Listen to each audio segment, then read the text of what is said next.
Good evening. It's 8 p.m. It's Friday night, and you know what that means. It's time for Scifridays. As always, I'm your host, the Captain, bringing you the best in sci-fi from years gone by. And we have the Vince here. Thumbs up, Vince. Telling everybody hi. You gonna tell everybody happy Friday? Yep. So, yeah, we didn't do the show last week, did we? Nope. I was not here for Scifridays last week for two things. One is I spent a lot of time working on Saturday Morning Serials, our big 2-year anniversary. Put together a 6-hour block of cartoons. 6 hours! Isn't that right, Vince? Say, yep. Water. Go get a glass of water. So, and on top of that, I was at a Clutch concert. For those who know me, I love the band Clutch. Probably one of my top 10 bands of all time. I will see them every chance I get. I have bands I like more, but if I see them on one tour, you've seen the set. The best thing about Clutch, they change the set every night. You can see them on a Friday, it'll be one set. You see them on Saturday, it'll be another set. So, that being said, I hope you guys had a great weekend. I hope you guys had fun Saturday morning hanging out. And I was able to chime in a little bit here and there, but it was a busy, busy day. So, here we go. As always, Scifridays is brought to you by RU Game, the best comic book collectible video game, magic, toy, role-playing, and more store located at 124 North Sunset Drive, Piqua, Ohio, 45356. You can also find us on Facebook as R, the word R, the letter U, Game, RU Game. You can find the Captain on Facebook, Twitter, and Instagram. Anytime you can come out there and reach out to me. You can send me a message. You can tell me what you're looking for. We hope to have a new opening soon. So keep it on. You know, we got some plans coming down the track. But we took last week off, and we're bringing it back again.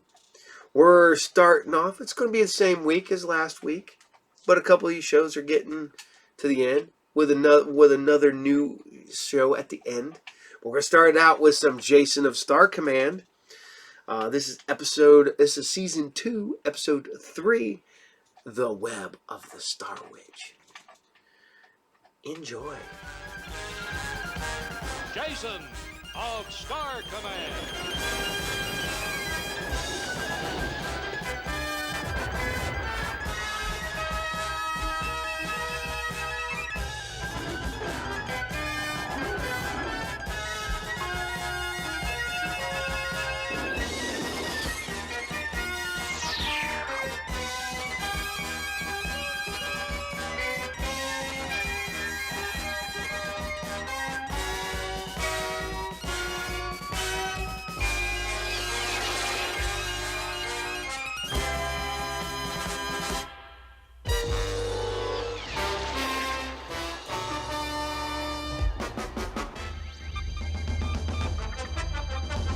Commander, it's Jason!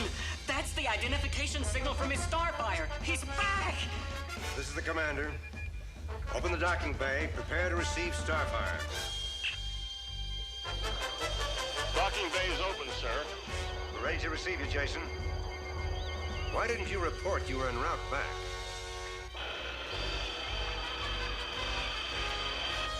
He's not responding. Maybe his transmitter is damaged. Perhaps.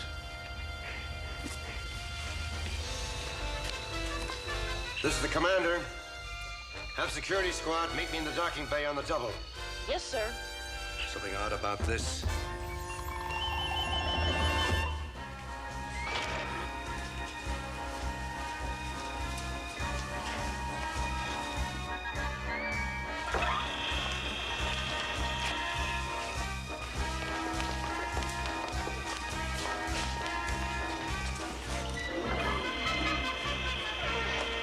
Jason, you better have a good explanation for...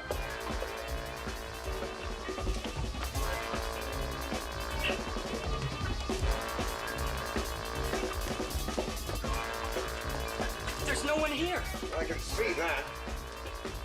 Starfires don't fly by themselves. Someone was here.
He checks on us every 5 minutes, Sam. I've been keeping track. It'll take more than 5 minutes to get out of these chains. Maybe not.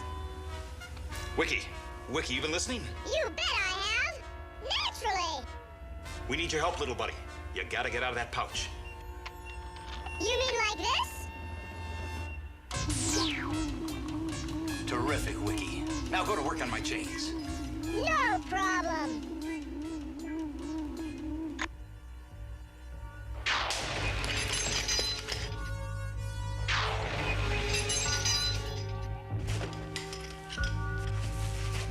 Here we go.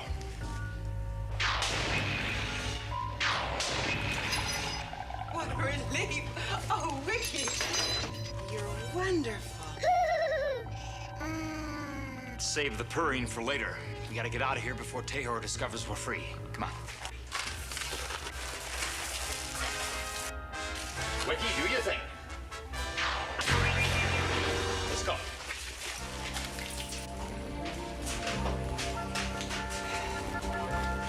One more time, little buddy.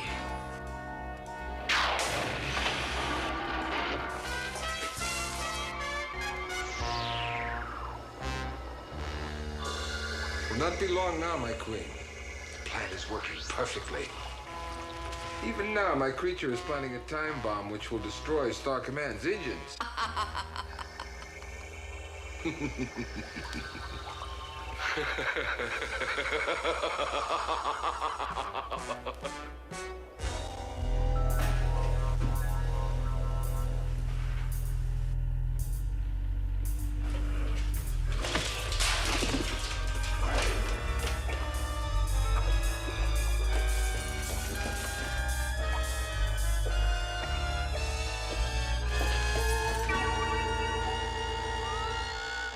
Attention, this is security. Alien being reported on board. What section? Port level, Delta section, sir.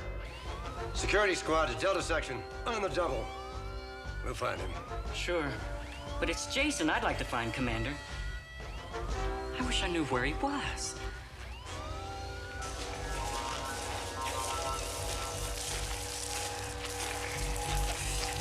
I hope you know where we're going. You can trust an old Boy Scout. What's that? You mean to say they didn't have scouting where you came from? There are so many things I don't remember about my world. What's a Boy Scout? Well, for openers, a scout's a kid that can tie knots and build fires. Well, right now, I'll take a fire.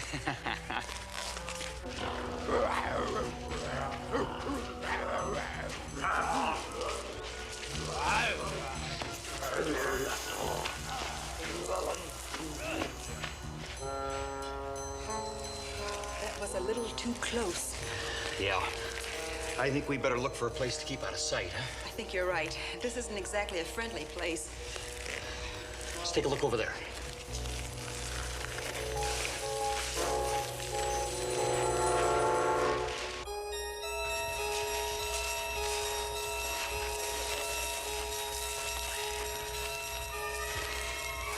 And the cave I saw is just up ahead.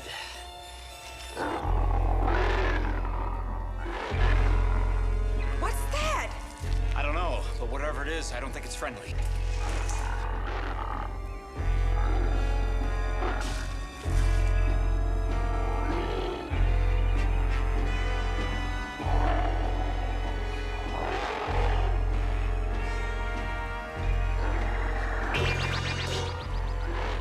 Jason. Jason! He disappeared. I want to disappear too.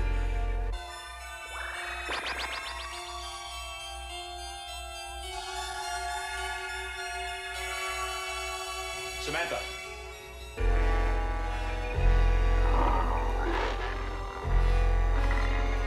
I might look like a meal to you, fella, but I don't plan to be one.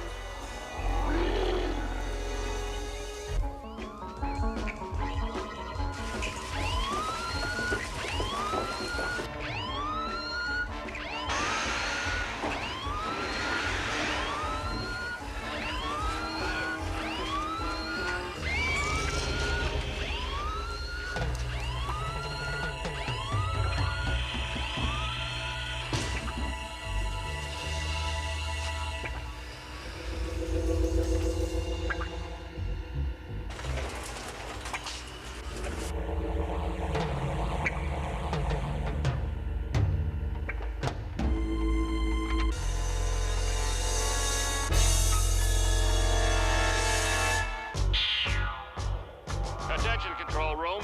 Probe scanners indicate alien presence in Power Station Alpha. Let's go.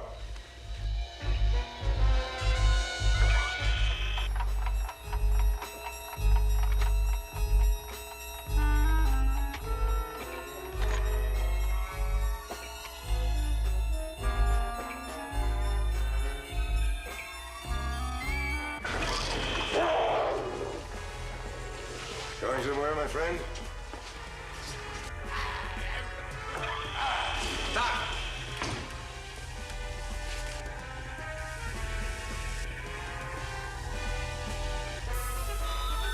Rest.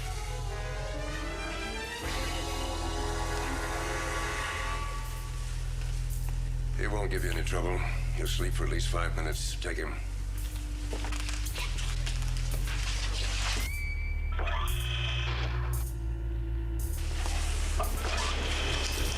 That was fantastic. I didn't know you had such powers, Commander. There's a lot about me which you don't know, Professor. But how could a creature like that fly a starfire? Good question. You thinking there's another intruder aboard? A humanoid of some kind? There's no such incidents. But I do think that creature is under a powerful control. One strong enough to automate the starfire from a distant source and to plan the destruction of Star Command. Ooh. Well, it looks as if we caught him before he did any damage. No damage around here. What about the beta power station? Take that test unit and check out the beta station. On the double. Yes, sir. And report back to control room the moment you're finished. Yes, sir.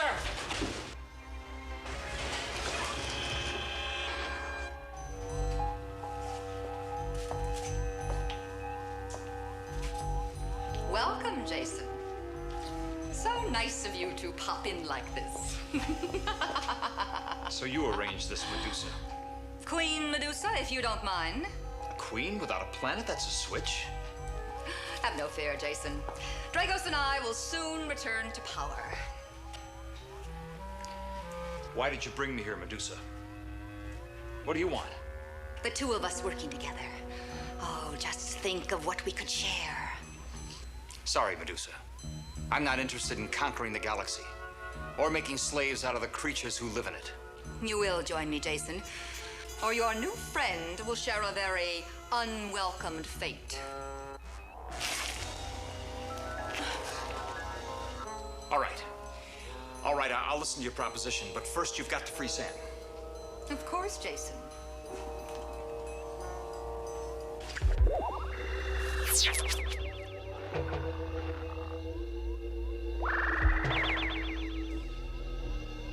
Jason! Sam. Who are you? Well, Sam, meet Medusa. Queen Medusa. She's an old acquaintance. This is Samantha. How do you do? She's charming, Jason. If you like the type. All right, Medusa. You've got us here, now get to the point. The young lady is useless to me. But just to make sure she stays in her place.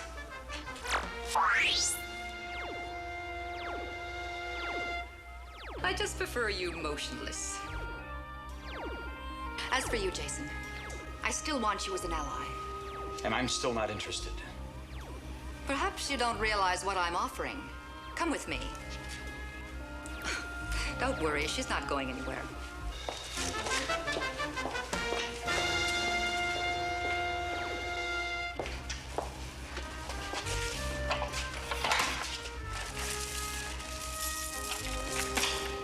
This is only a small portion. You can have wealth beyond your wildest dreams, luxury beyond compare, and complete power equal to mine. It's very impressive. But the answer's still no. Why, Jason? Is it because you think you can't trust me? Think? I know I can't. Then I'll prove myself to you, Jason. As you've seen, this is a device of great power. Take it. Now, I am completely at your mercy. We shall see whether we can trust each other.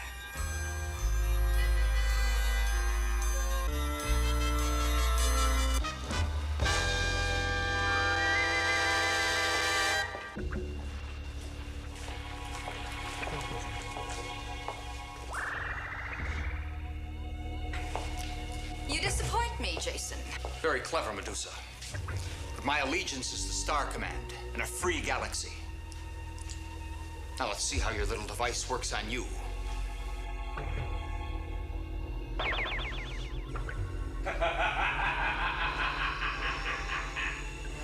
Dragos. Take back your wand, my queen.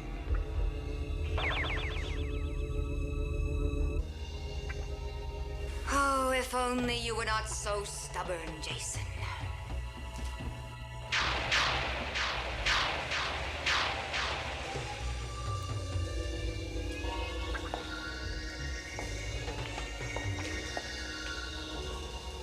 Farewell, my prince. I fear that we shall not meet again. Goodbye, Jason. And say goodbye to your beloved Star Command. I've had a bomb placed on board which shall explode in less than 5 minutes. Star Command's engines will be destroyed, and it will float for an eternity.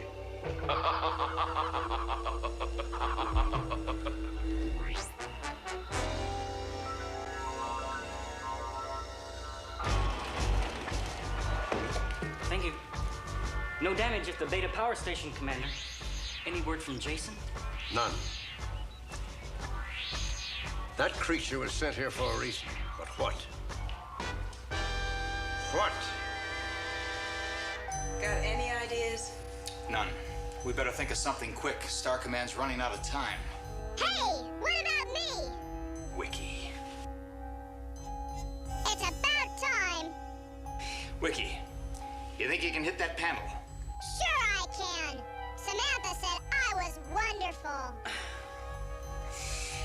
Okay, little buddy. You've got to cut the power on that.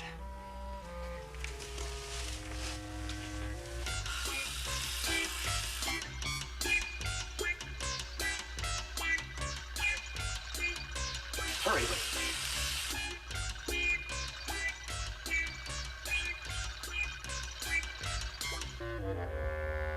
Come on, Wiki, hurry. What do you want me to do? Use your laser to overload the circuits, Wiki. Hurry. Okay, Jason.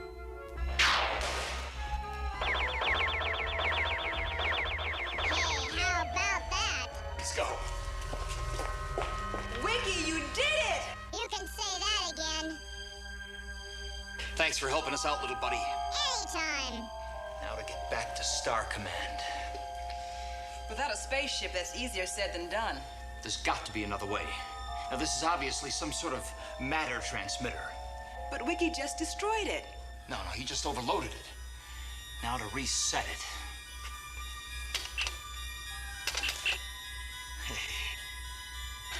Now, if we can just adjust it to get back to Star Command. But what if your coordinates are incorrect? Then we'll end up in empty space. You game to risk it? Any place is better than here. Here we go.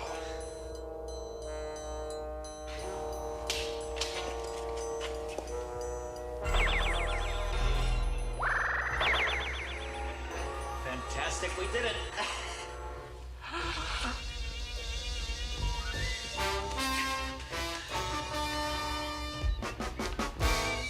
Well, Jason, you certainly know how to make an entrance. Compliments of Queen Medusa. We just escaped from her through some sort of matter transmitter. How did she capture you? She tricked us as usual. But there's no time to explain, Professor. Dragos has planted a bomb in the power station. We caught that creature that sneaked on board. There's no bomb in either station. It's got to be there. We searched everywhere the creature went. If he brought a bomb on board, we can't find it. Oh, he did bring a bomb on board. Was anything taken out of the power station? Not that I know of. Everything that was in the station. Wait a minute. The diagnostic unit.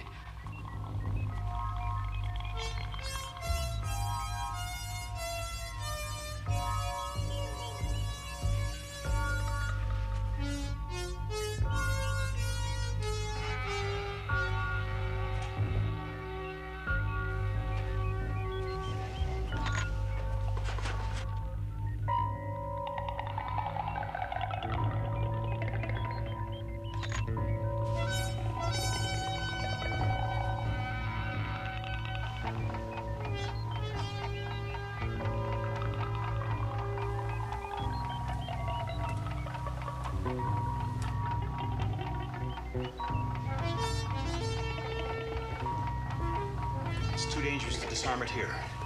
Clear the way. Jason, where are you taking it? Far out into space. I hope. Stand clear! Stand clear! Move it! This is the commander. Clear the corridors. This is an emergency. Emergency! Emergency! Clear the corridors!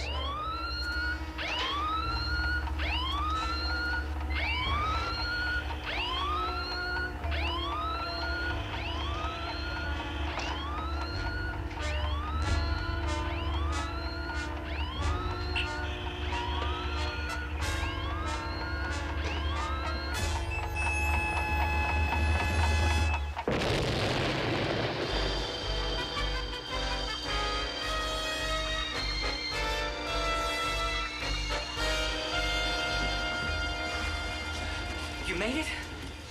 I made it. Did you ever have any doubts? Never. I did. Shall we?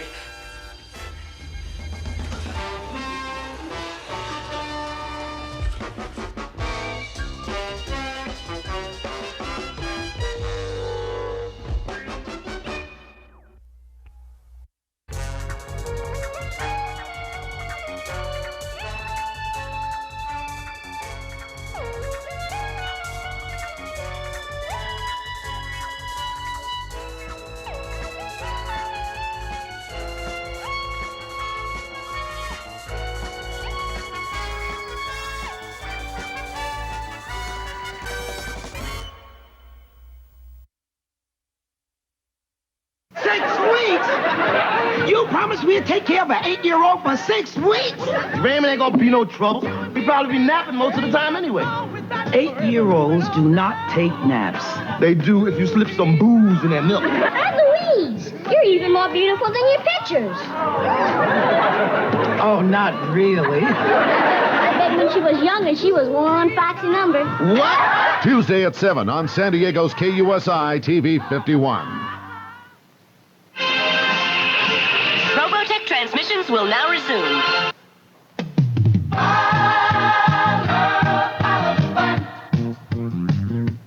Take a look, take a listen to what fun can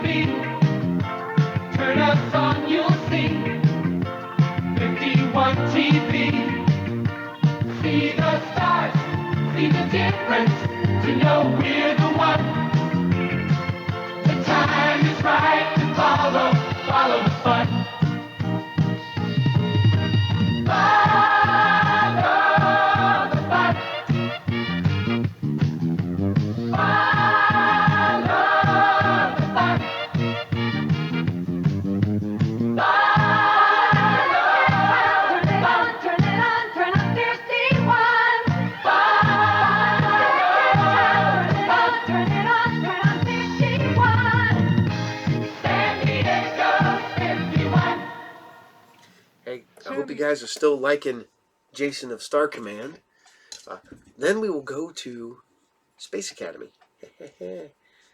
As I bump my microphone and tighten it back up. So, I'm going to keep it in the Filmation universe. And we're going to cruise on over to some Arc 2. Because nothing's cooler than a monkey with a jetpack. I know it's a chimpanzee. I know he's an ape. But I like saying monkey with a jetpack. It's so much better. As I like telling the Vincent is George, Curious George, not a monkey. He's a chimp. He's an ape. He's one of the great apes. But here we go. He's not a... But here we go. We'll keep it going. And it's funny because you see it in Jason of Star Command. You see it in Arc 2. You see a lot of these classic guys who did sci-fi in the 60s, early 70s, tend to get shoehorned into sci-fi, and they pop up on shows like this. You saw, Dr. Smith. You've seen him on Arc 2. You've seen, friggin' Scotty. You've seen Catwoman on Jason of Star Command. So they're out there. They know their place.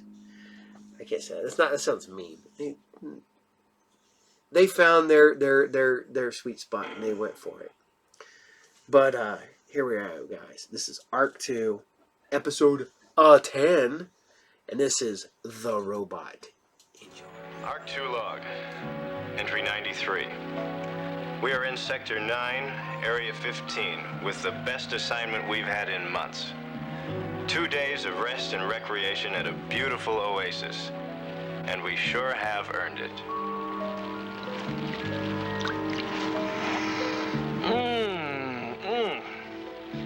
This is gonna be my best fish stew ever.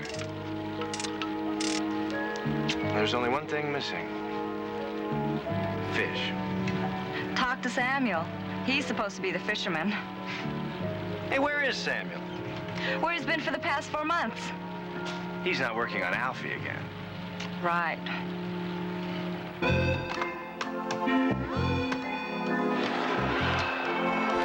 You're finally finished. And you're beautiful.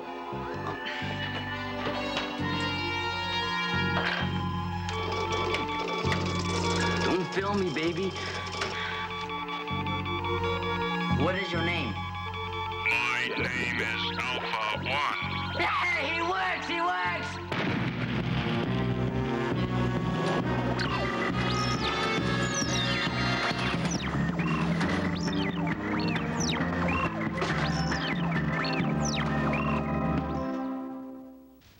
For millions of years, Earth was fertile and rich. Then pollution and waste began to take their toll. Civilization fell into ruin. This is the world of the 25th century. Only a handful of scientists remain, men who have vowed to rebuild what has been destroyed. This is their achievement. Arc 2, a mobile storehouse of scientific knowledge, manned by a highly trained crew of young people. Their mission?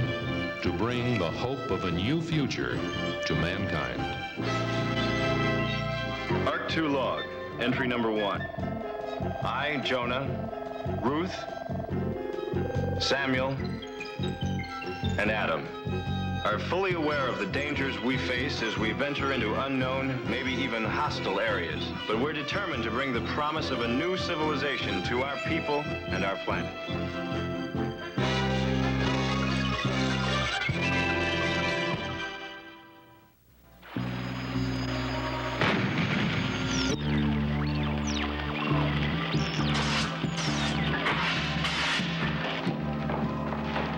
Samuel, what happened? Just a little mistake, Jonah. Everything is under control. Are you sure about that? Samuel, have you ever considered a nice, quiet hobby, like rock collecting? After all, this is the only Ark we have. It won't happen again. I'm not too sure about that robot, Ruth. He doesn't seem too smart. Be patient with him, Jonah. Sure, he's made mistakes, but so do people. He may surprise us all.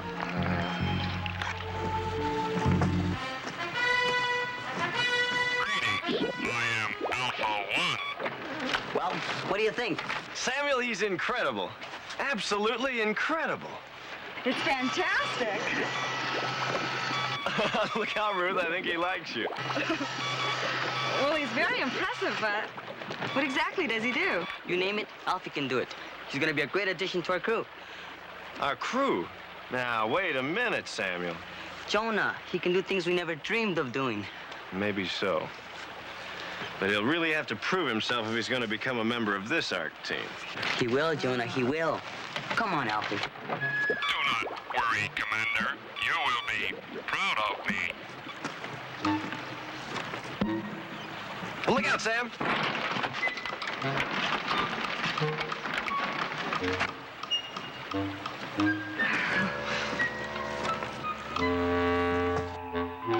This is the scan knob, and this is the enlarger knob. This chart scanner is fairly simple to operate, Alfie.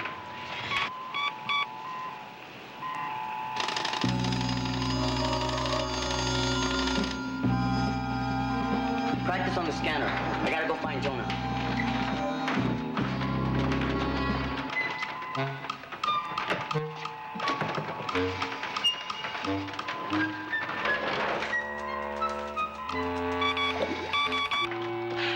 Technique's over, guys. We've got a new assignment. What's up? Headquarters is monitoring some strange gases in the atmosphere near here. They want us to check it out. Maybe they got wind of your cooking. Very funny. Very funny.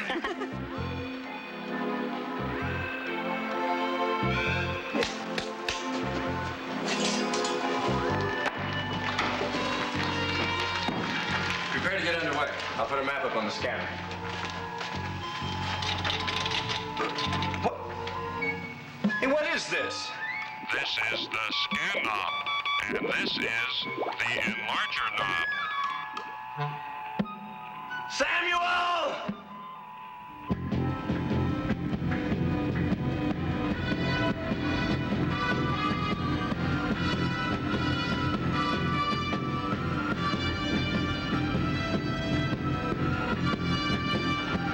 I can't figure out how people ever use maps.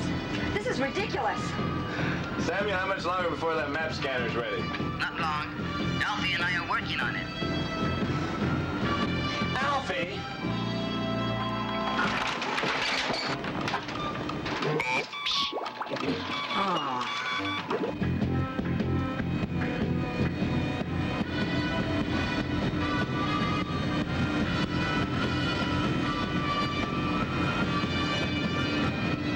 Jonah!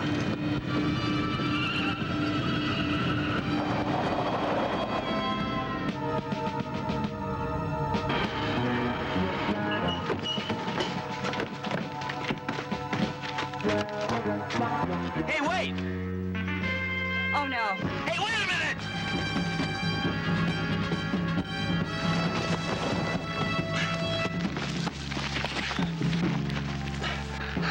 Samuel!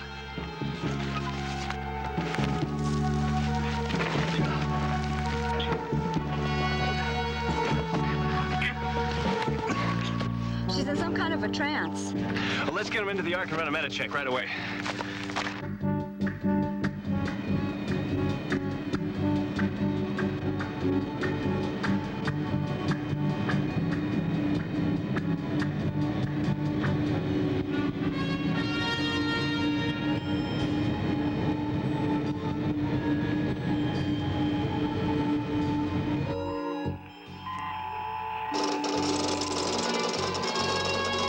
Blood analysis indicates that they've been breathing a strange mixture of gases.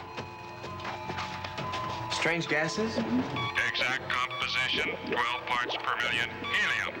Argon, 14 parts per million. Nitrous methane. I ran a spectrum analysis of my own. That could be the same atmospheric pollution that headquarters is concerned about. I hope no one else is living there. Ruth, you and Adam get the roamer ready. On my way. Come on, Adam. Excuse me, Commander. It is I who should investigate the area. I am a non-human, and the toxic gases will not harm me. We'll take care of it, Alfie. I'm sorry, Alfie. You are mistaken, Commander.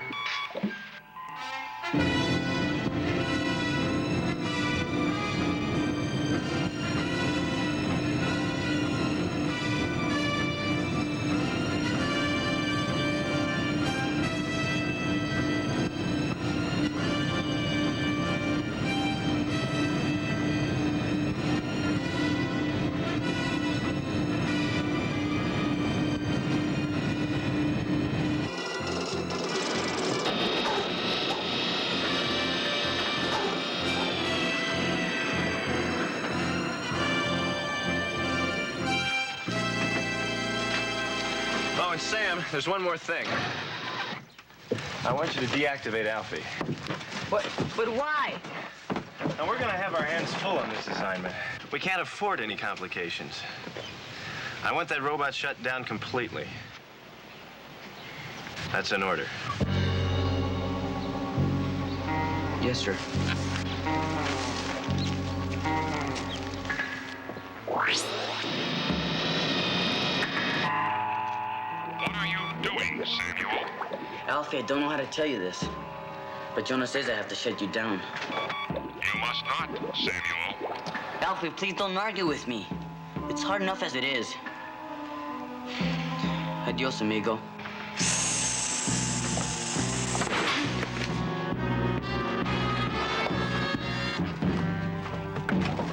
I am sorry, Samuel. But when you awaken, I will be gone.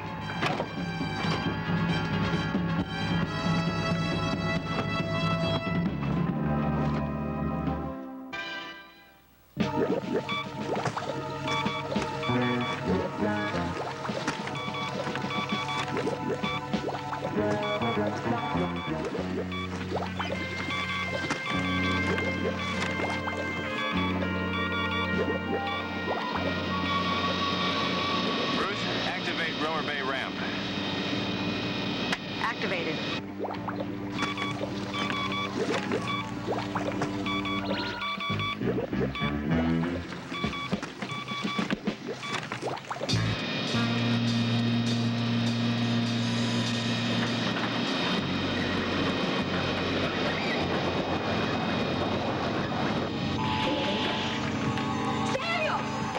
Sam, what happened? Alfie gassed me. Where is Alfie? I was just about to ask you the same question. Sam, you had orders to shut him down. That's what I was doing.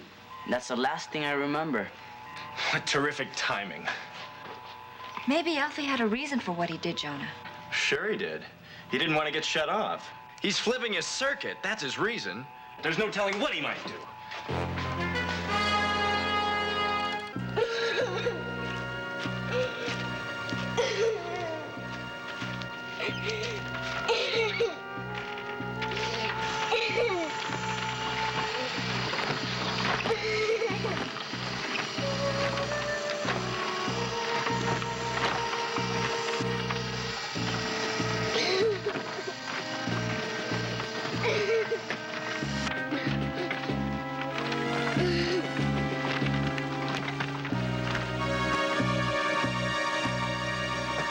Why are you sad?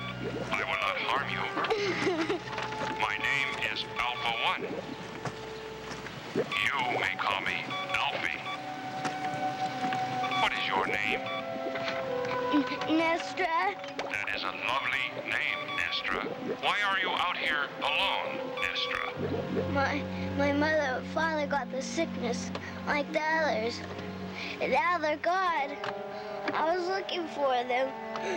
Your family is safe. I will take you to them later. But first, I must stop this sickness of which you speak. Nobody can stop the sickness. I can. Where do you live? There. Take me there. Trust me.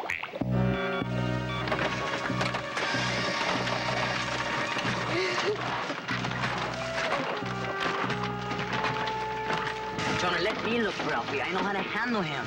I've already seen how you handle him, Samuel. And besides that, if there's really a village out there, I've got to find it fast. But... No buts.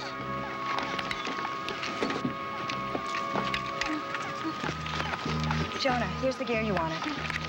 What's the laser for? Alfie's unpredictable, Samuel. He has the strength of 10 men. Jonah, wait! Samuel, he won't use it unless he has to. Jonah, don't take any chances.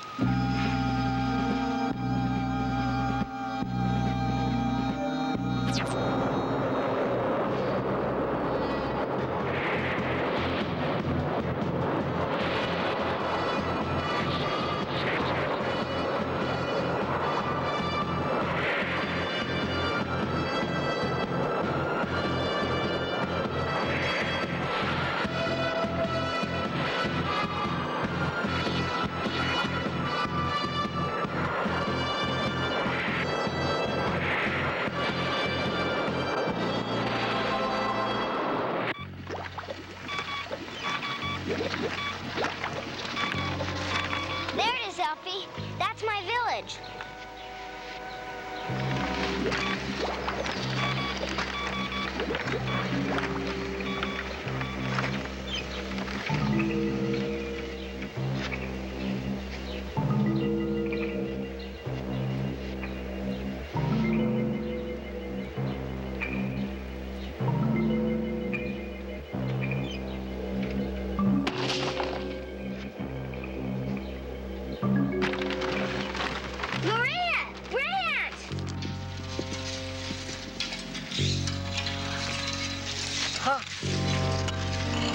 A devil monster! Oh! Oh! Get away from that child! Wait, you misunderstand. Go on, Maria! No, my dad! Back! Back, you back! Listen to me. He wants to help us! You don't understand! Please, listen. Let me go! Let me go!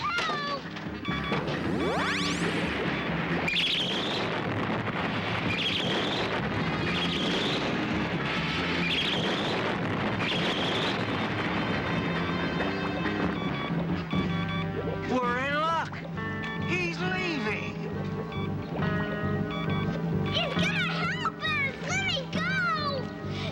Please, let me go!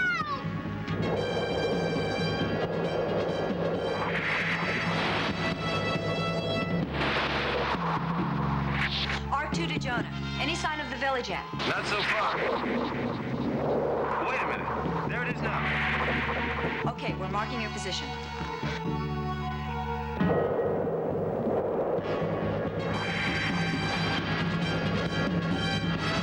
He's trying to help us! Look!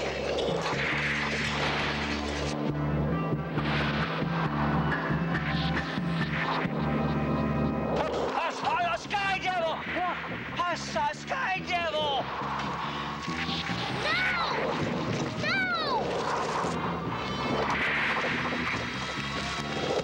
Be gone, devil! Hey! They're attacking me! Throwing rocks!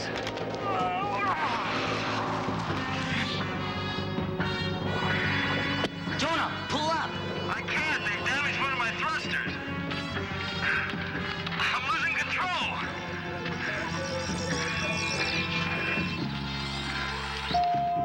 Jonah! He's gone down. Let's get to him fast.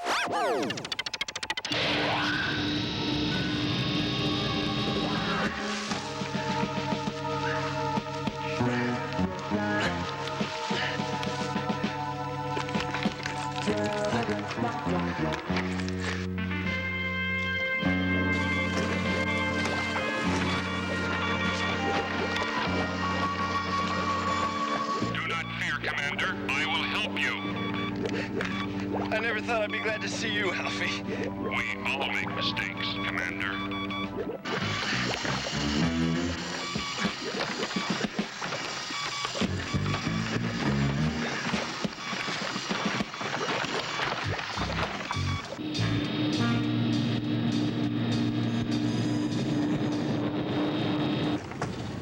Here is the source of the gases that pollute the atmosphere and cause a strange sickness. Good work, Alfie. It looks like a volcanic leak. We should be able to seal it with our lasers.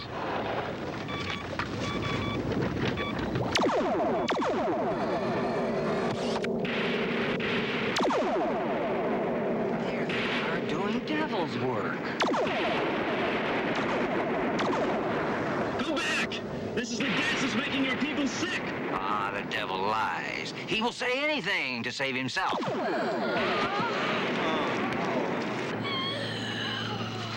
Oh, what happened to her? It's too late.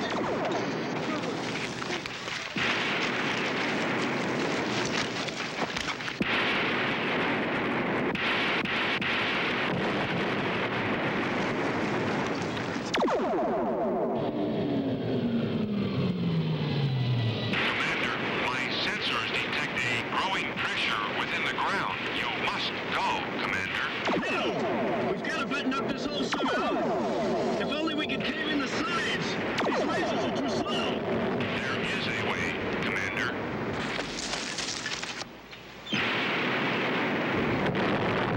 It's going to blow! Blow the area! It's going to blow!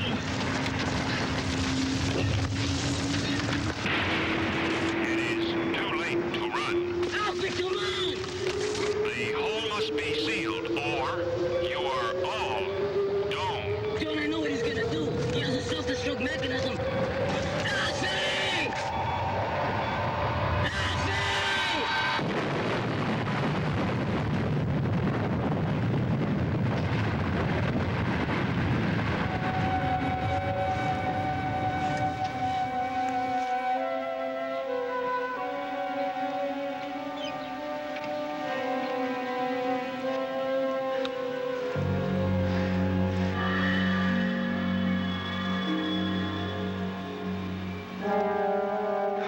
He sacrificed himself for us. Adios, amigo.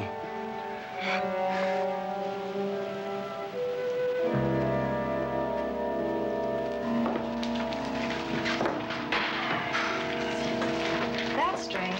There's a message on the transcriber. My fellow crewmates, this message is programmed to activate when I cease to function.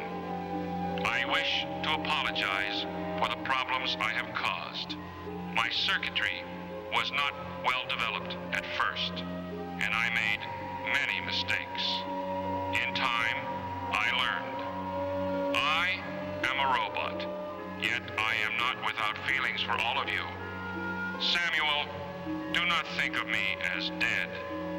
For as long as you can build others like me, I shall live on.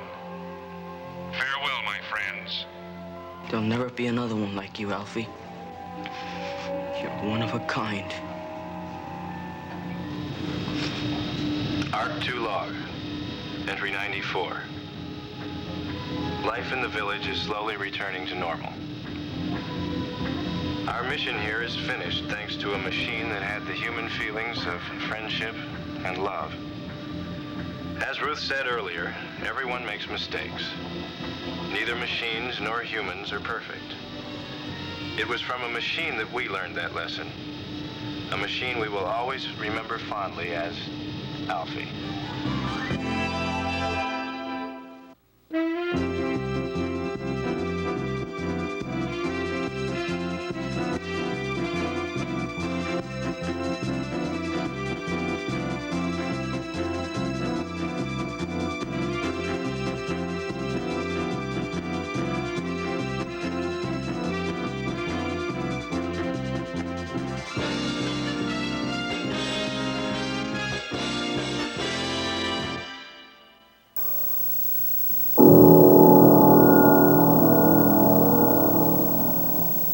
This family special is brought to you by the exciting world of Kenner and by Aquafresh for Kids in an easy-to-use see-through pump. It's a complete toothpaste kids love. And by Tonka, makers of Maniacs. They'll drive you insane. Rock lords, rocks that come alive. Rock lords, fighting to survive. Living rocks with strength and might. Rising up to crash and fight. Rock lords, powerful living rocks. You control their appearance, but no force in the universe can contain the power and the fury of Rock Lord. Shaking, quaking, crashing, breaking. Rock lord, powerful living rocks. Each sold separately, new from Tonka. Surprise! Hey, what are you doing in my medicine cabinet? I'm the Pump Man. New Aquafresh for kids. The toothpaste made specially for kids. My very own toothpaste? Right. I make brushing fun. I've got a zingy new taste kids love. Fluoride, too. And I'm easy to pump and have a neat top. Hey, Pump Man, hide. Here comes my mom. New Aquafresh for kids. I make brushing fun. So the captain's going back through and checking out my knockoffs book. Because I am a sucker for knockoffs, for those who know. I love me some knockoffs. Because some of them are great. This is one of my favorite ones right here. That's right. Smiling Hulk. Look at that. Spider-Man on a motorcycle. But everybody's the best knockoff toy of all time. He's got a song written about him. He's out there. You love him. I love him. And that is Robert Kopp. Yes, Robert Kopp. Nah, I'm trying to look and see if they ever made any knockoff Cylons. I'm a sucker for the Cylons. I'm also a sucker for Stormtroopers and Clone Troopers. Man, I got a ton of them. When I die, they're just going to open boxes and Stormtroopers and Clone Troopers are just going to fall out of them. And at that point, it's no longer my problem. That's Tina and the Joe and the Vince's problem. So, but I hope you guys like Arc 2. We're going to keep it going because, man, I was going to move Arc 2 down, but I like Arc 2. It's a fun, and it's serialized, so we just keep it going, man. Keep it going. So, we're nearing the end of this show. One of my favorite shows. Some people say, I was on Saturday. Some people said it was on Sunday. Some people it was on in the middle of the night in their market. That's Captain Power and the Soldiers of the Future.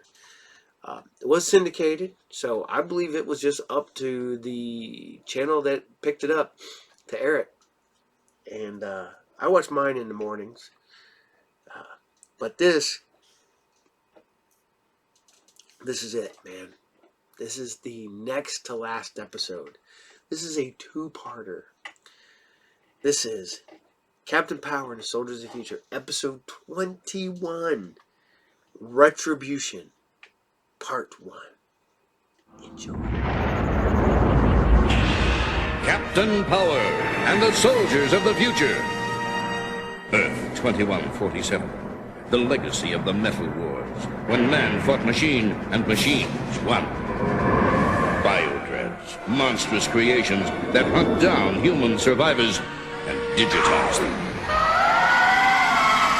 Volcania, center of the Biodread Empire, stronghold and fortress of Lord Dread, feared ruler of this new order. But from the fires of the Metal Wars arose a new breed of warrior, born and trained to bring down Lord Dread and his Biodread Empire. They were soldiers of the future, mankind's last hope. Their leader, Captain Jonathan Power, master of the incredible power suits which transform each soldier into a one-man attack force. Major Matthew Hawk Masterson, fighter in the sky. Lieutenant Michael Tank Ellis, ground assault unit. Sergeant Robert Scout Baker, espionage and communication. And Corporal Jennifer, pilot chase, tactical systems expert. Together they form the most powerful fighting force in Earth's history. Their creed, to protect all life. Their promise, to end Lord Dread's rule. Their name, Captain Power and the Soldiers of the Future.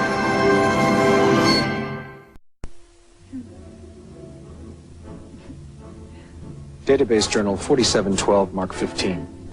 Hard to believe, but we've beaten Project New Order 3.5 falls out of 4. Dread's on the run. I should be happy, and I am. The question is, when will he strike back?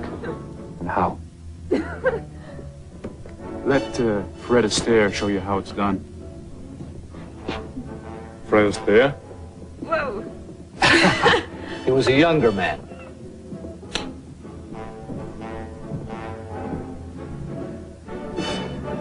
The system will tell us if there's an emergency. I think the world can do without Captain Power for a half an hour. In a minute. I just want to check from 1 2, Captain. It's only mineral water, but right now, it tastes like vintage champagne. I seem to have run out of dance partners.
Status report.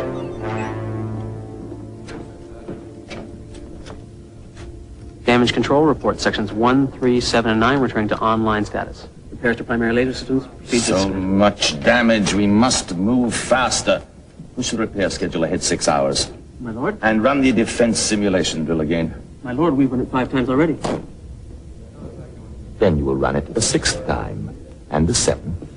You will run the simulation, and you will keep running the simulation until this base is secure.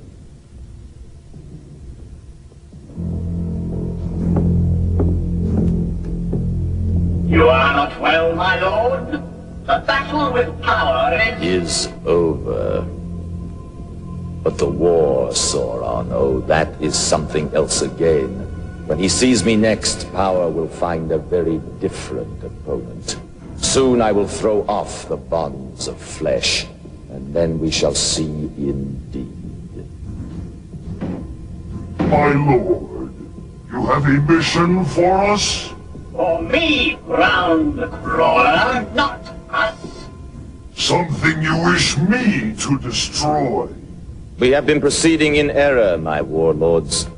Until this moment, we have put all our energies into creating the new order. But there can be no new order, no gleaming, perfect world, until all resistance has been eliminated. That must be our new goal. And what of power, my lord? I once thought he could be saved, but no longer. There is no place in our perfect world for him or for any of his kind. We must find him, and we must hurt him badly. Poison his resources, cripple his supply lines, destroy his outposts. Strip him of everything he holds dear, alive or dead. Whatever it takes, we must push him from the face of this planet. Out of my way, rat case.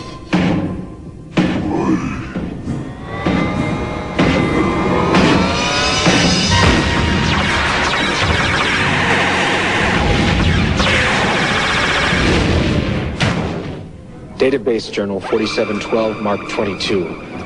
Dredd is lashing back. It's a virtual repeat of his Christmas offensive back in 43, only worse. This time he isn't even trying to take prisoners. It's search and destroy all the way. It's like we've stirred up a hornet's nest. Now they're swarming everywhere.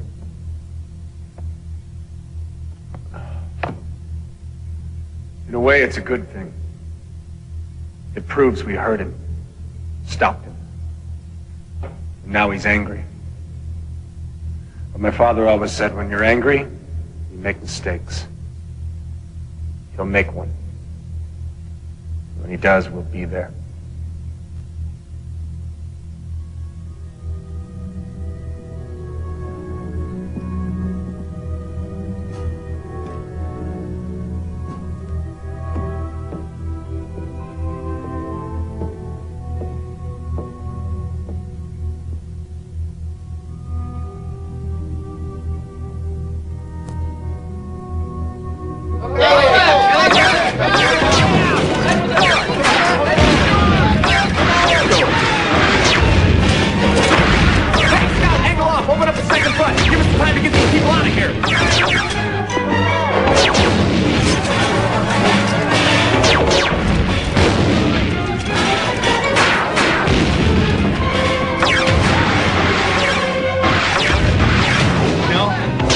really starting to annoy me.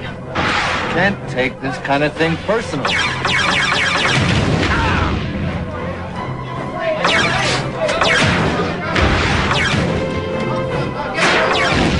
scratched my helmet, you lousy pilot, skin-plated. You scratched my helmet!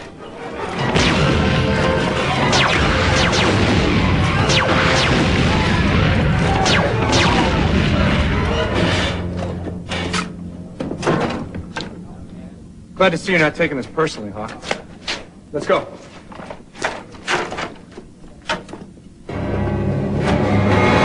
Search and destroy! Take no prisoners! Move out!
He's out of it for a while. Let's get out of here before reinforcements arrive. Blaster! Blaster! Blaster! I command you to get up. Great thing! You will move. By my will and by my blood, you will move.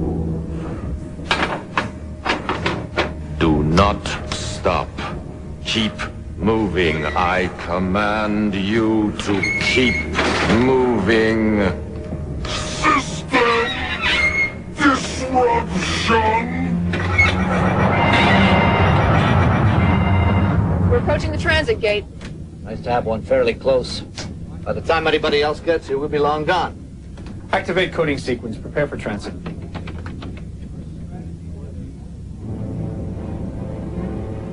Howard is escaping! Full magnification. Let me see them. Teleportation. They do have the technology. It is good? Good. My warlord, thanks to you, I now possess their greatest secret. And with it, I can destroy them once and for all.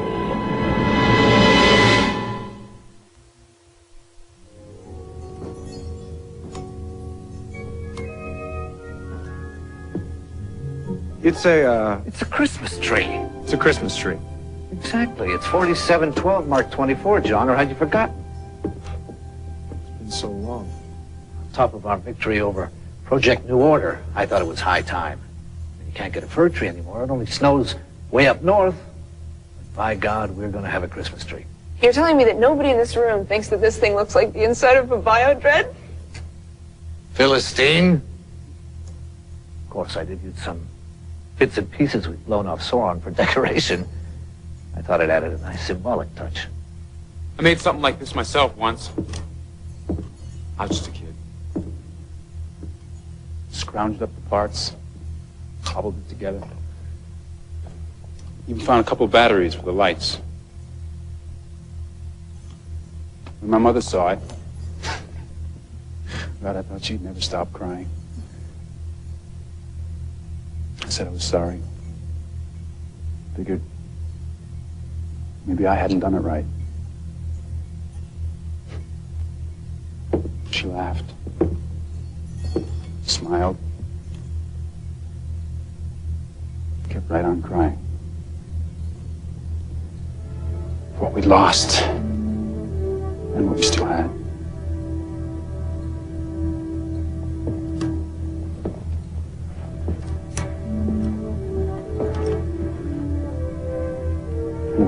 week later. A long time after that, I decided these things were bad luck.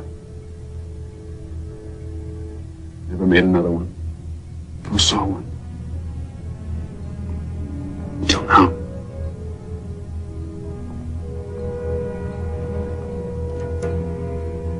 I think I understand now what she felt.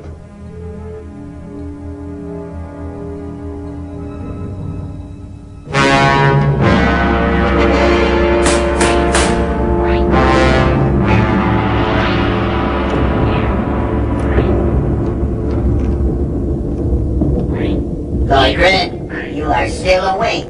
There's much to do. We have an advantage. We must press it. I was a scientist once. It's good for the mind to return to old habits. Regular sleep-wake cycles are standard procedure. It is efficient.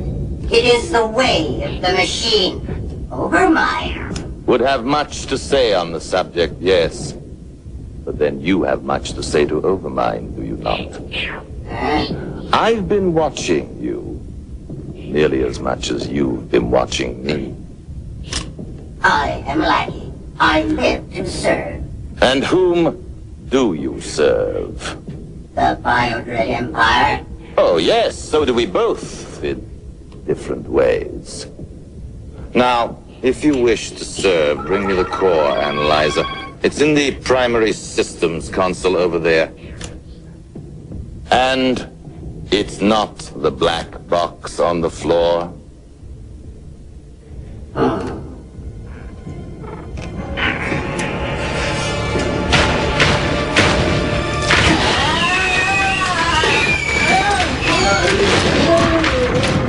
Oh, and you will be careful, won't you? There's an open power cable back there. Damage control? Send a team to my quarters. There's been an accident.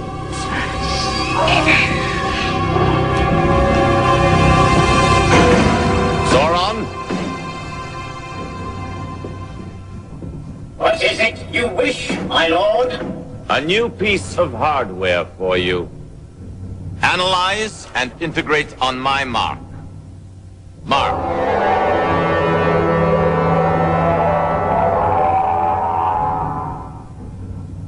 You understand the purpose of this device? It is a frequency and spectrum analyzer. Wide-range scanners for optimum particle and wave evaluation. That is sufficient. Brought into contact with the teleportation gate power uses, it will analyze the frequency on which it operates. This will give us the key we need to use it against them. Understood. Good. Proceed to the assigned sector and await further orders. It shall be done, my lord.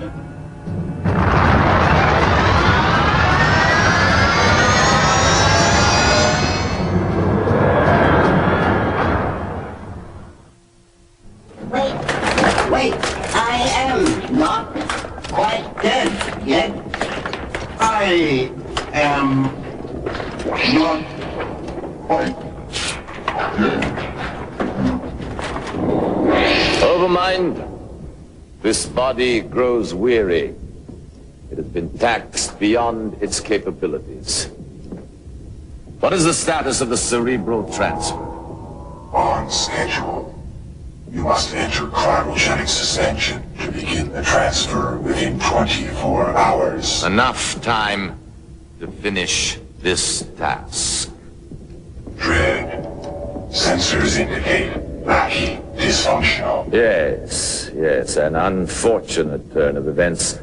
I will give orders to see that everything is done to repair you. Lackey served us well. Then he will be remembered with honor.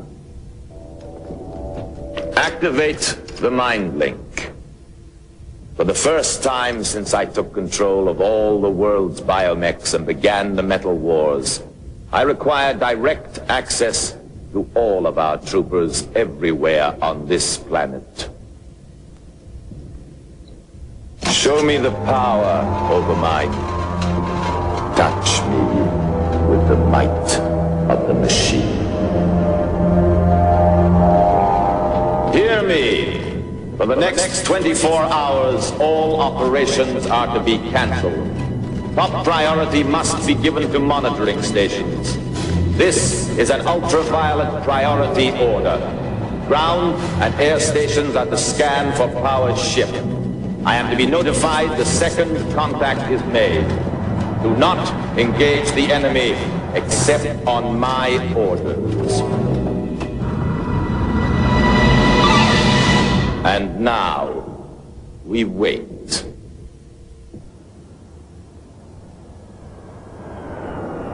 Ship sighted, my lord. At last. Sauron, go. Maximum burn, my lord.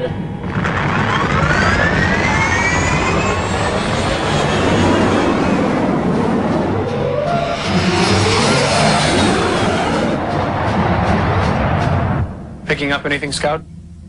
Not a peep. Strangely quiet out there.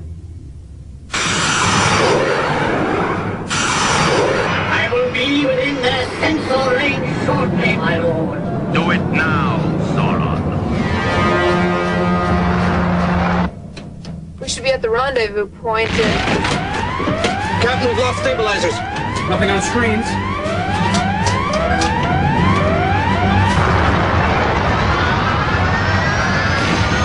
We are losing control.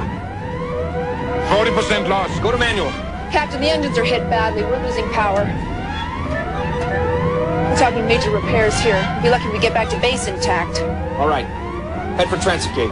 Hawk, you keep your eye on the screen. If anything comes up within visual range, we'll abort transit. Approaching transit gate. Anything on screen? Nothing. All sensors show we're clear. Captain, 5 minutes, we'll drop like a rock. Activate coding sequence. Prepare for transit.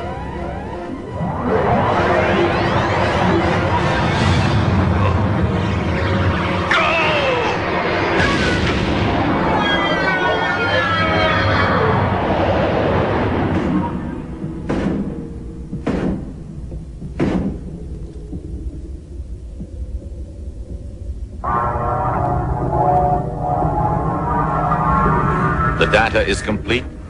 The device functions perfectly.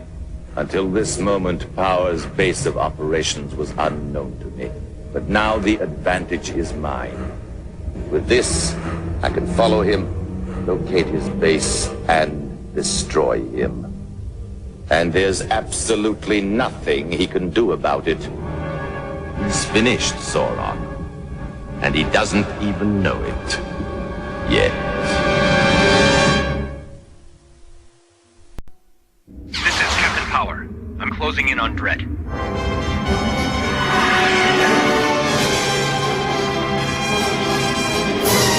Watch for base stations.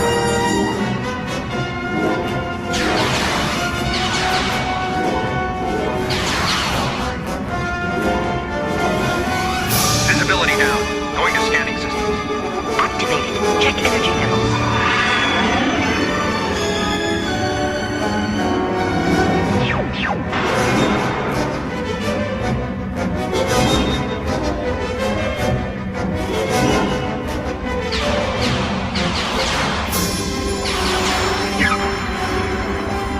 Check power levels.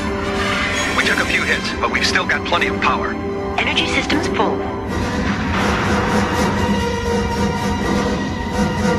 Hold on. I'm gonna blow this baby.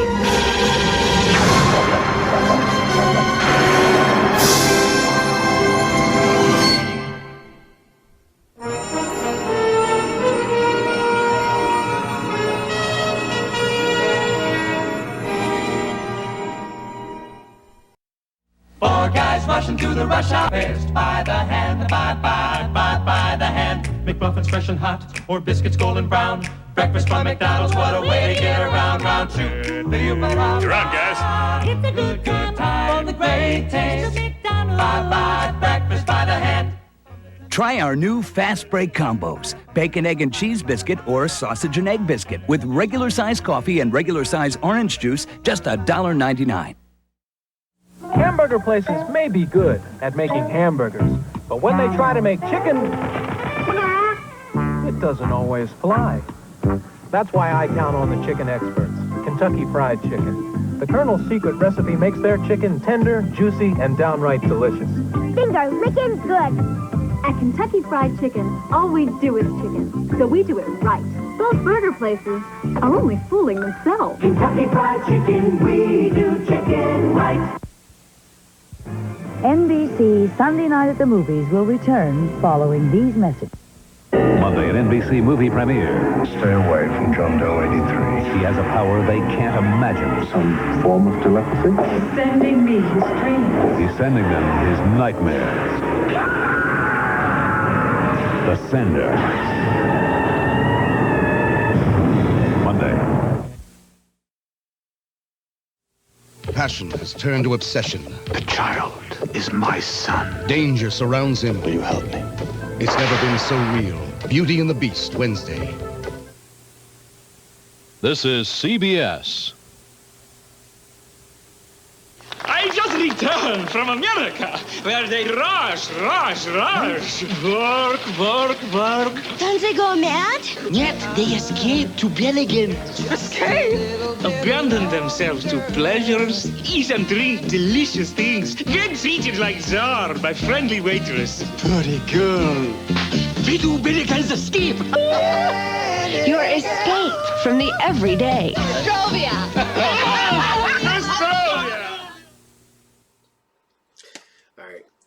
I don't get no money for this, but I'm going to go ahead and advertise it anyways. You guys need to check out this book. Boom. Knockoffs. It is by Brian Heiler. Totally unauthorized action figures. If anybody has the knockoff bootleg He-Man figures that are painted like luchadors, let me know. I had them. I have no clue what happened to them. I don't know if they got lost in a move. They literally come He-Man and Skeletor. Their faces are painted like luchador masks, and they come in a baggie with the was it Los Masteros Universos, something like that. It was really cool. If anybody has one of those, man, let me know. I know like 2 other people who have one. One guy will not come off of it. The other guy can't find his either. I picked them up at like a flea market or a swap meet or something, and kills me. Wish I wouldn't. I don't remember selling them. I just cannot find them. It sucks.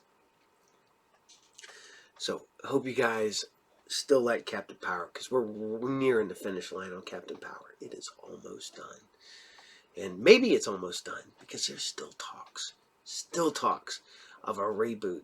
There's still talks of a continuation.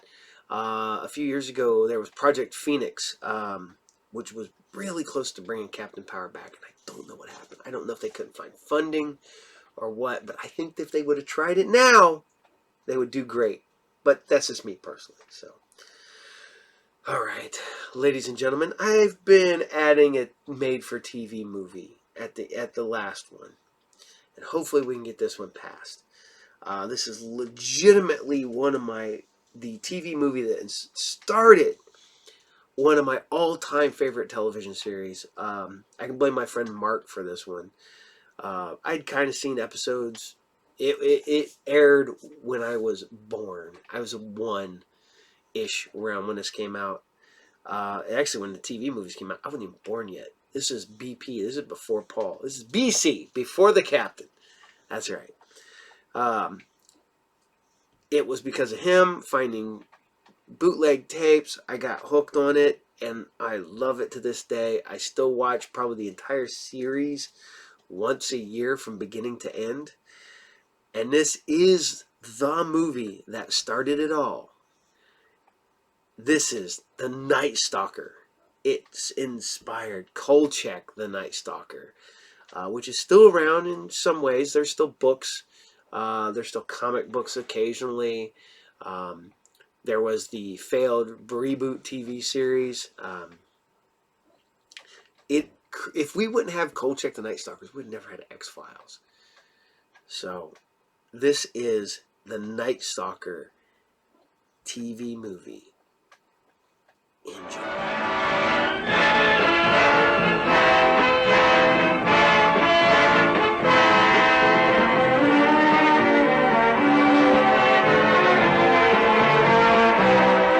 The movie of the week.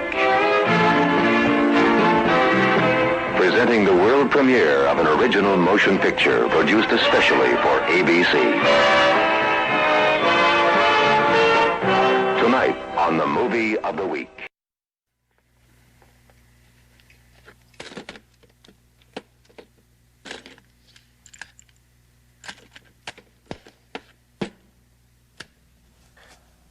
Chapter 1. This is the story behind one of the greatest manhunts in history. Maybe you read about it, or rather what they let you read about it, probably as some minor item buried somewhere on a back page. However, what happened in that city between May 16th and May 28th of this year was so incredible that to this day the facts have been suppressed in a massive effort to save certain political careers from disaster and law enforcement officials from embarrassment.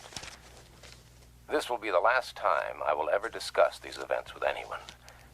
So when you have finished this bizarre account, judge for yourself its believability, and then try to tell yourself, wherever you may be, it couldn't happen here.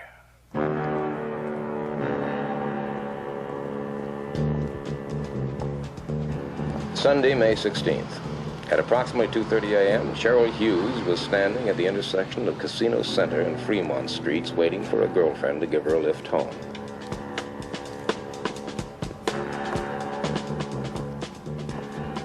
Cheryl Hughes was 23, 5 feet 5 1/2 inches tall, 118 pounds, blonde hair, light brown eyes, swing shift change girl at the Gold Dust Saloon. Cheryl Hughes, tired and hungry, but just mad enough to walk the 8 blocks to her small frame house off the corner of 9th and Bridger. Cheryl Hughes, en route to her doom.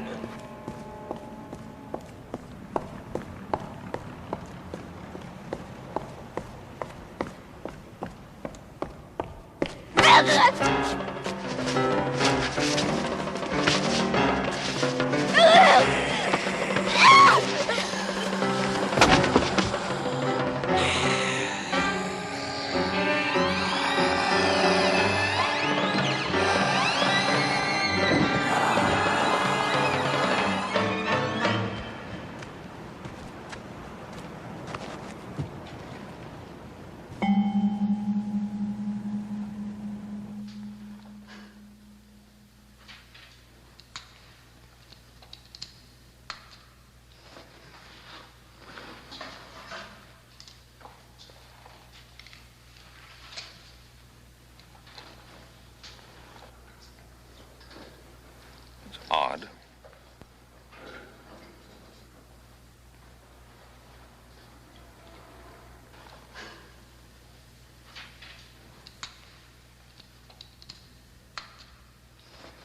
No evidence of dependent lividity either. Peel back the chest flap, please. This should do it. It's incredible. Begin the gross work on internal organs. I'm going to phone the district attorney. And don't talk about this to anyone.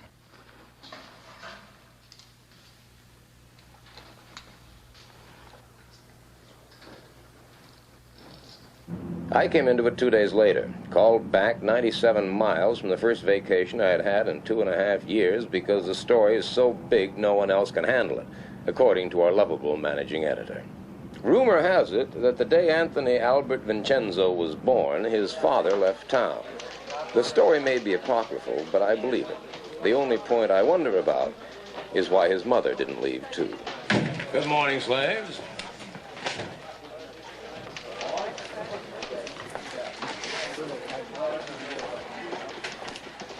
We are not amused. Kolchak, you are on it. A 2-day-old, third-rate murder. You are on it. What about them? They have other assignments. You're beautiful when you're angry. Out. Oh.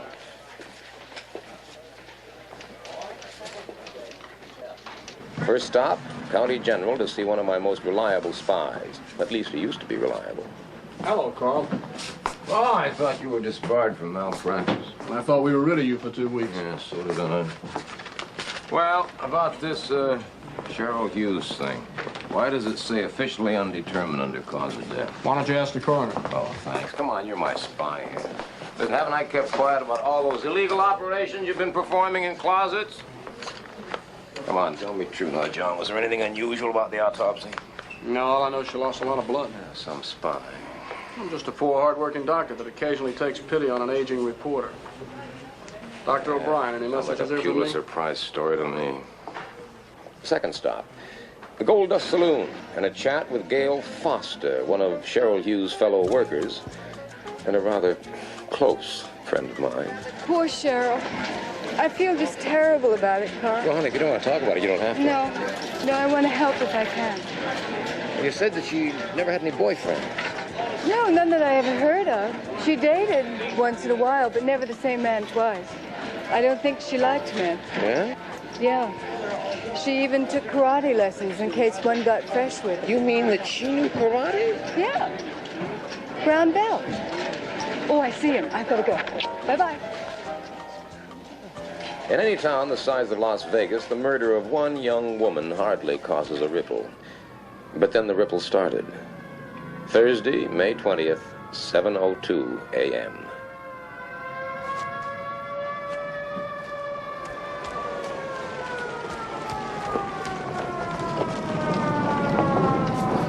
Over there. I didn't go down. I couldn't. Okay. Don, take your statement.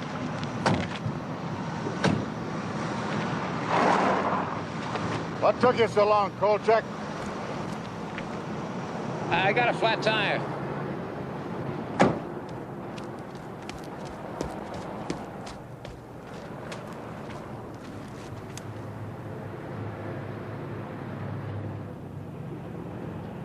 Not a footprint inside. Is that physically possible?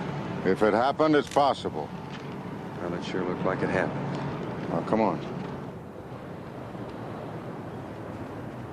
Bonnie Reynolds, 27, divorced, cocktail waitress at the Harem Room Casino.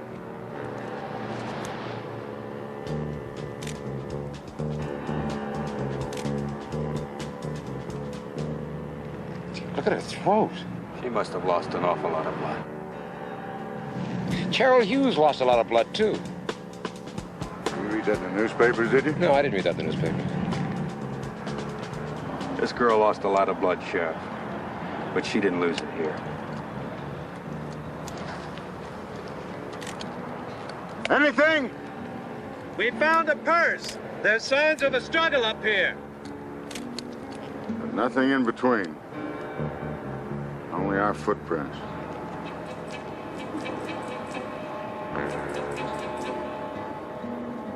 What'd he do, throw her? Who said Bonnie Reynolds was thrown 22 feet into that car? The coroner? I haven't heard about it. Who said this new killing is connected with the Cheryl Hughes murder? The police? Not to me, they haven't. Who said Cheryl Hughes died of massive blood loss? The coroner again? No, he hasn't even turned in his report yet. And who, may I ask, said that a super powerful madman is running loose in Las Vegas? You hearing voices, Kolchak? I did not make up the facts. Oh, I know your boy. Big-time reporter like you condemned to the sticks for those journalistic rubes. I did not make up... I know you'd like a big fat byline on a big fat story so you can pay your way back to a big fat city job. I did not... Kolchak, I expect you to report, not to come up with fairy tales. And Kolchak, quit barking the PD. If something turns up, they'll let us know. Meanwhile, use your head and lay off. Whatever they're up to, they don't want any help from amateur bloodhounds like you.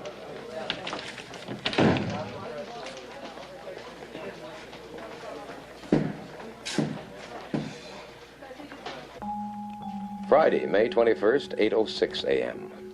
Apartment of Carol Hanachek, swing shift cocktail waitress in the Bird of Paradise show lounge. She'd gotten home around 2:15 a.m., poured herself a glass of milk, opened the back door of the kitchen for reasons unknown, and died like the others. Suddenly, quietly, without disturbing her sleeping roommate only a few feet away. Something of a pattern had started to form, and it was ugly. It was then that people stopped talking. Does that surprise you? Look, Carl, you're not the only one that likes to play detective. The police, the sheriff boys, they all think they're pretty good. And they don't need you. You know, you really make me feel wanted. We've had 3 murders in town, Bernie. We have one tremendously strong guy, maybe more, who goes around killing young girls. And they all lost a lot of blood. Hey, you weren't supposed to know about that. No, I'm not supposed to know about that. That I know it. What about you people down at the Bureau? No, this is nothing for the Bureau to mess with at this stage. Yeah, well, you could make some unofficial inquiries for me. Like? Well, like you could check around the country and check all the hospitals and see if any of them have had corpses recently, like ours, you know, all with a big loss of blood. You could check all the insane asylums across the country, the bug houses, see if they released recently a nut who thinks he's Count Dracula, even if he's done nothing to prove it. Do you believe in vampires, little boy? Oh, that's funny. That's very funny. It's very funny, Bernie. Ha-ha. What are you going to do? Are you going to sit like a cheap gonoph guzzling my beer? I'll think about it, okay? Meanwhile, I hope it doesn't disillusion you to know that the local law enforcement people go along with your views. Oh? Somewhat. At this moment, they're waiting for a special report from the coroner and 2 pathology experts who were flown up from LAPD. Oh, yeah? Along with a small truckload of equipment. Yeah? Oh, hi, Marilyn. How are you? Hey, I like your luncheon place. Yeah. Well, say, if you want to hear the special report, meet me at the sheriff's office. Starts at 6:30. Hey, thanks. Don't thank me, just be there. Where you go? Oh.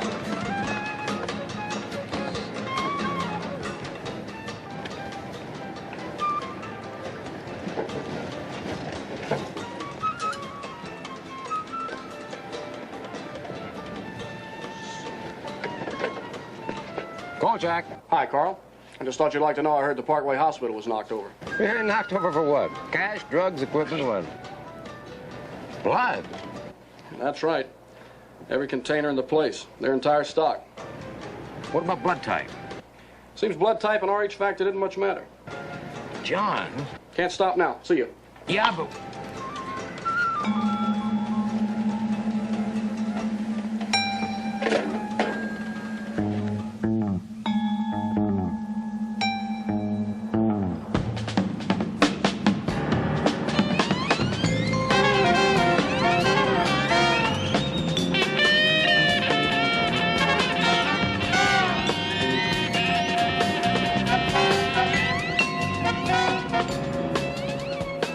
p.m., Clark County Courthouse.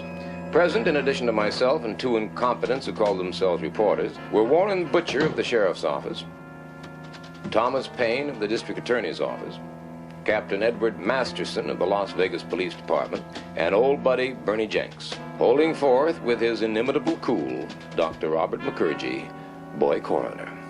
We found that death in each case was extremely swift, coming in something less than a minute. After the initial wounds were inflicted, the blood was drained very quickly, some kind of suction device being used. Now, this would explain why no blood was found anywhere in the victims or in the areas they were discovered. Doctor, Kolchak, Daily News, do you have any idea what could have made these wounds? They're not unlike the bite of a medium-sized dog. What do you mean, dog? What? Dog. What are you telling us? A dog did these murders? I didn't mean to indicate that the wounds were actually inflicted by a dog, only that they're similar to those which might be caused by a dog. A rather interesting point is that we found another substance mixed in with the traces of blood in the throat wounds, namely saliva. What do you mean, saliva? I mean saliva, Sheriff Butcher. Human saliva.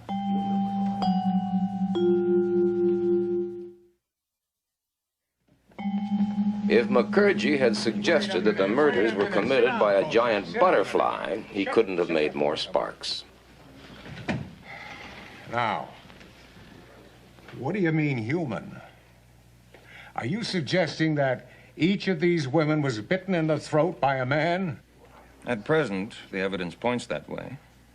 However, I couldn't and wouldn't hazard a guess as to motivation. I can only be sure they each died from shock, induced by massive loss of blood. Dr. McCurgy, Is it possible that he killed these women by biting them in the throat for the express purpose of drinking their blood? Kolchak, now you're here by the mutual suffrage of us all. Sufferance. What? It's sufferance, Sheriff. Well, whatever it is, just shut up. I'll answer that. There have been cases of people who, through some mental derangement, have come to believe they were vampires. In Germany in the 1920s, there was one fellow who did use his teeth to rip out his victims' Now, throats. we are not going to jump to any conclusions about who or what killed these women. It is possible, you know, to type a person's blood from his saliva. If I were you, gentlemen, I'd look for a very anemic fellow, possibly with some rare blood disease. Well, I don't care what kind of a nut killed these women. But I'll tell you this, he's out there, and I bet he's high on pot or the hard stuff, and he's going to kill again unless he's stopped. Masterson, what have your people got on this Parkway blood theft? Well, the latest is the nurse said she saw something funny out there last night, or early this morning. Seems that a tall, skinny guy dressed as an orderly was nosing around the refrigerated storage area. That's where they keep the blood and the plasma. She didn't think much of it then, but later when she spoke about the guy to the floor super, she was told that there was no such tall, skinny guy on duty there. Description as follows. White male adult, 6'2" to 6'4", thin, about 175 pounds, with pale complexion, dark hair. So we start looking for a man, local resident, or worse yet, some outsider who may not even still be in the area.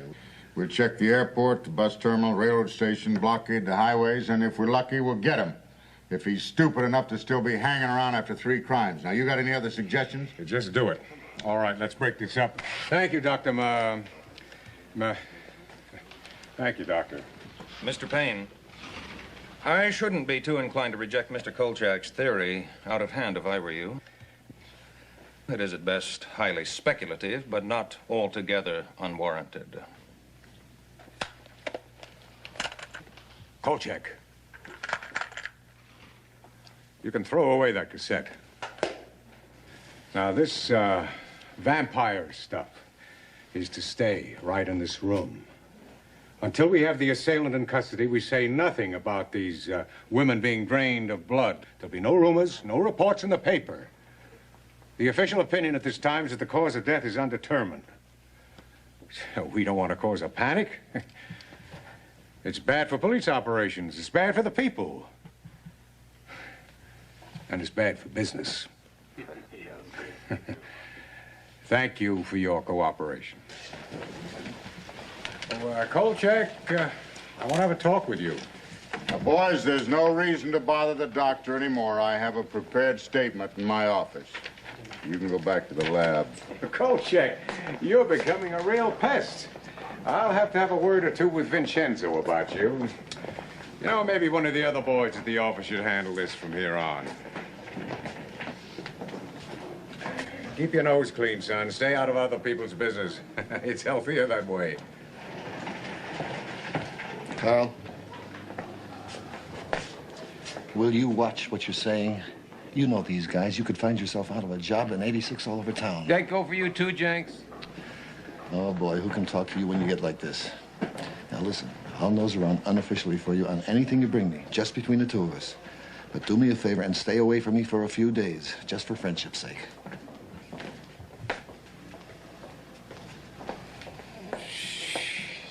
Did I say it was a vampire? Well, what does your suggested headline say? The story makes it clear. Vampire killer in Las Vegas, question mark. Do I misread? The story makes it clear. Do I misread, or did you use the word vampire? Some screwball who imagines he's a vampire is loose in Las Vegas, and people ought to be told. If there's a screwball running around loose in Las Vegas, his last name begins with a K. You already heard about the little scene you have with the boys downtown. No vampire stories. Clear?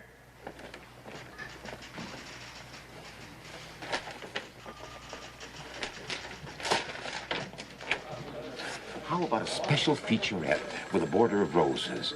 An interview with the 2 girl victims in heaven with a celestial choir in the background.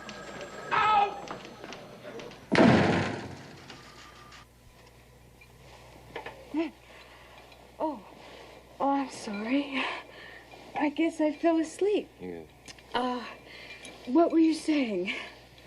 You know, you do great things for my masculine ego, you know? Yeah. Well, actually, I was saying that I think that Vincenzo has the new sense of a tree stump. It's got to be one man. It's got to be. Big, strong, psychotic. Well, you're certainly making me very glad that I work nights. Oh, well, I told you to quit working nights, didn't I?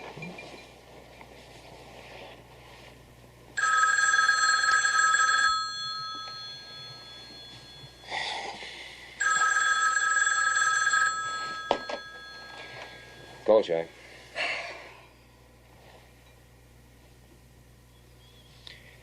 I am forever in your debt, love. What was that? The killer's done it again. Oh, no. Only this time, he was seen.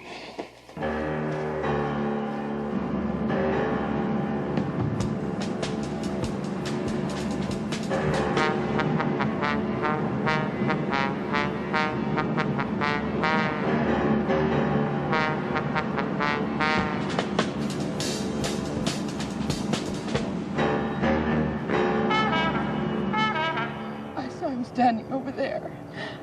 I thought he was kissing her. And then he turned and she fell down over there by the car. He must have swallowed her whole. I'm sorry. I can't.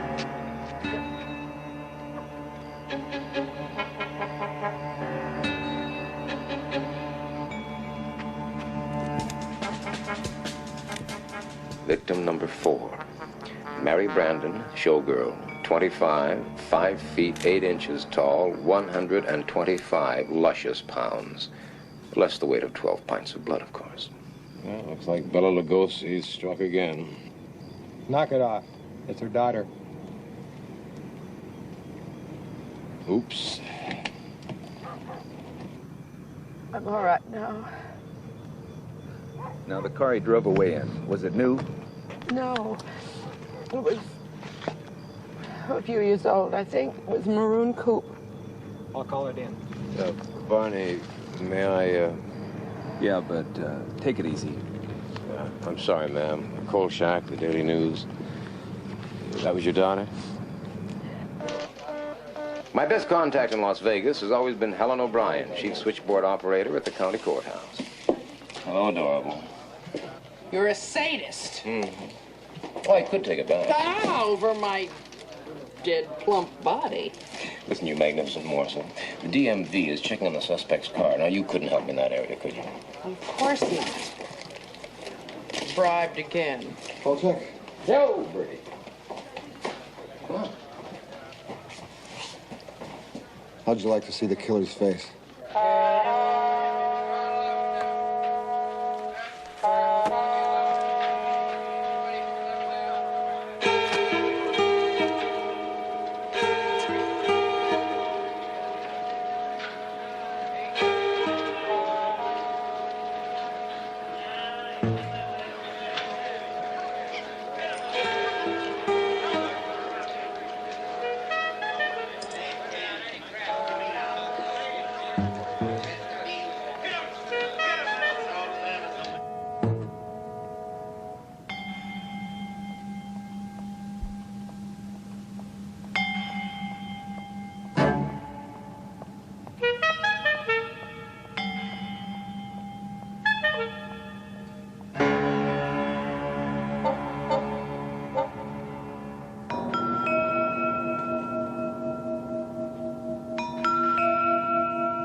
Sherman Duffy of the Chicago Globe once described a reporter as follows. Socially, he fits in somewhere between a hooker and a bartender. Spiritually, he stands beside Galileo because he knows the world is round. Not that it does much good, of course, when his editor knows it's flat. Kolchak. Shelley Forbes has got to be his fifth victim. Look at the way her dog was killed. You'll never give up, do you? What do you mean? I mean, this is unacceptable. Unacceptable? Kolchak, I'm very close to firing you, even though the owner of this paper has a soft spot in his head for has-been big city reporters. I am tired of your pressure, Kolchak. I'm tired of the owner's pressure. I'm tired of the pressure from all around me to blow the story up on the one hand and keep it under wraps on the other. I am tired of being the middleman, Kolchak. Do you understand that? Can you understand that? What do you want, Vincenzo? A testimonial from Count Dracula? Out! Get out! What is this out, get out game we play? This nut thinks he is a vampire. He has killed 4, maybe 5 women. He has drained every drop of blood from every one of them. Now, that is news, Vincenzo. News. And we are a news paper. We are supposed to print news, not suppress it. You know darn well why we're soft peddling this thing. No! Tell me why. Could it be because we have been told to? Kolchak, you are an idiot. Worse, you're irresponsible. All these murders mean to you is a byline. Well, what the hell difference does it matter what it means to me? The point is that we are suppressing news. We are withholding information. Everybody in town knows what's going on. The police, the DA, the coroner's office, every reporter on every newspaper in Las Vegas knows what's going on. The only people who don't know are the people. At last you got the point, Kolchak.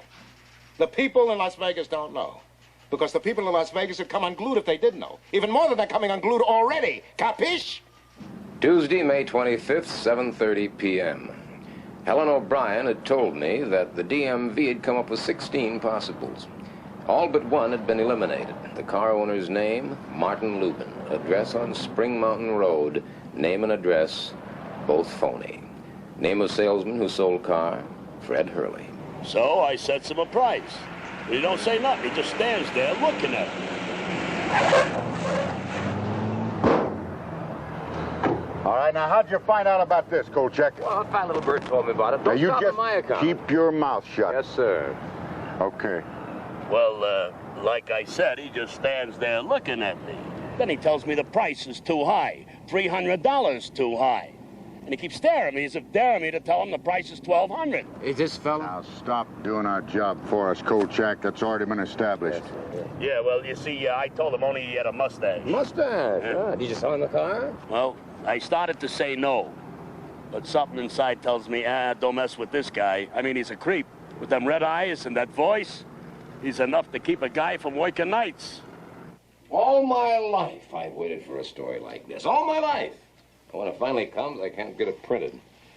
Do you know, the holes in Mary Brandon's neck were airbrushed out before they printed the photographs? Yeah. Carl, if you keep going on like this, you're going to get fired again. Let's see, how many times has it been? Twice in Washington, 3 times in New York, twice in Chicago, and once, or was it twice in Boston? Huh. I'm becoming extinct in my own lifetime. Homo nous hocus, natural habitat, a pool of sour mash bourbon. You know, I really ought to light a candle to Ben Hecht. Here. You ought to quit your job, you know. And you'll support me? Well, oh, come on, honey, I'm serious. That weirdo's hit 5 girls, and they were all night workers. 5? Yeah, 5. Oh. Yeah, a girl named Shelley Forbes is missing, and I'll bet my bottom dollar she's victim number 5. Hey, you know, you are in the shirt pretty good there. Carl, I've been doing some thinking. Oh, what do you know about vampires? Well, only they wear dinner suits and talk with marbles in their mouth. Oh, will you please be serious? Watch my natural habitat, darling.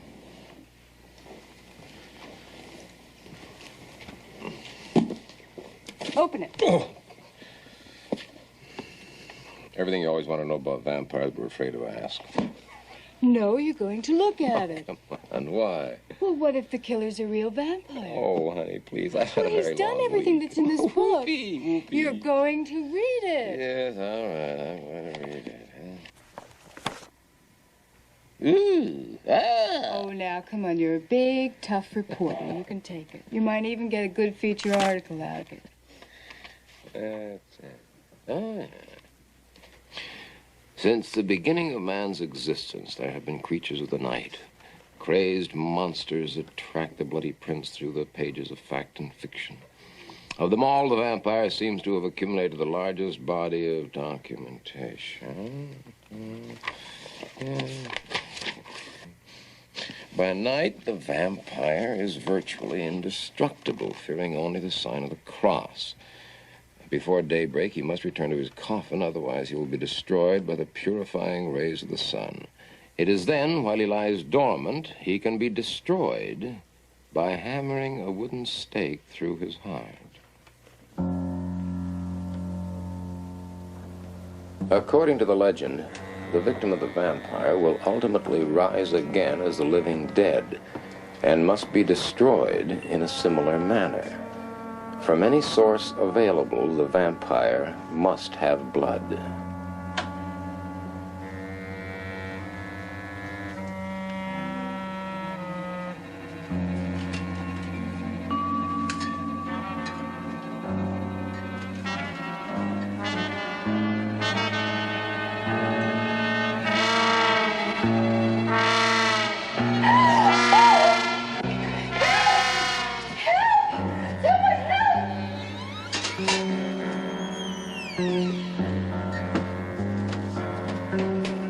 He's in there.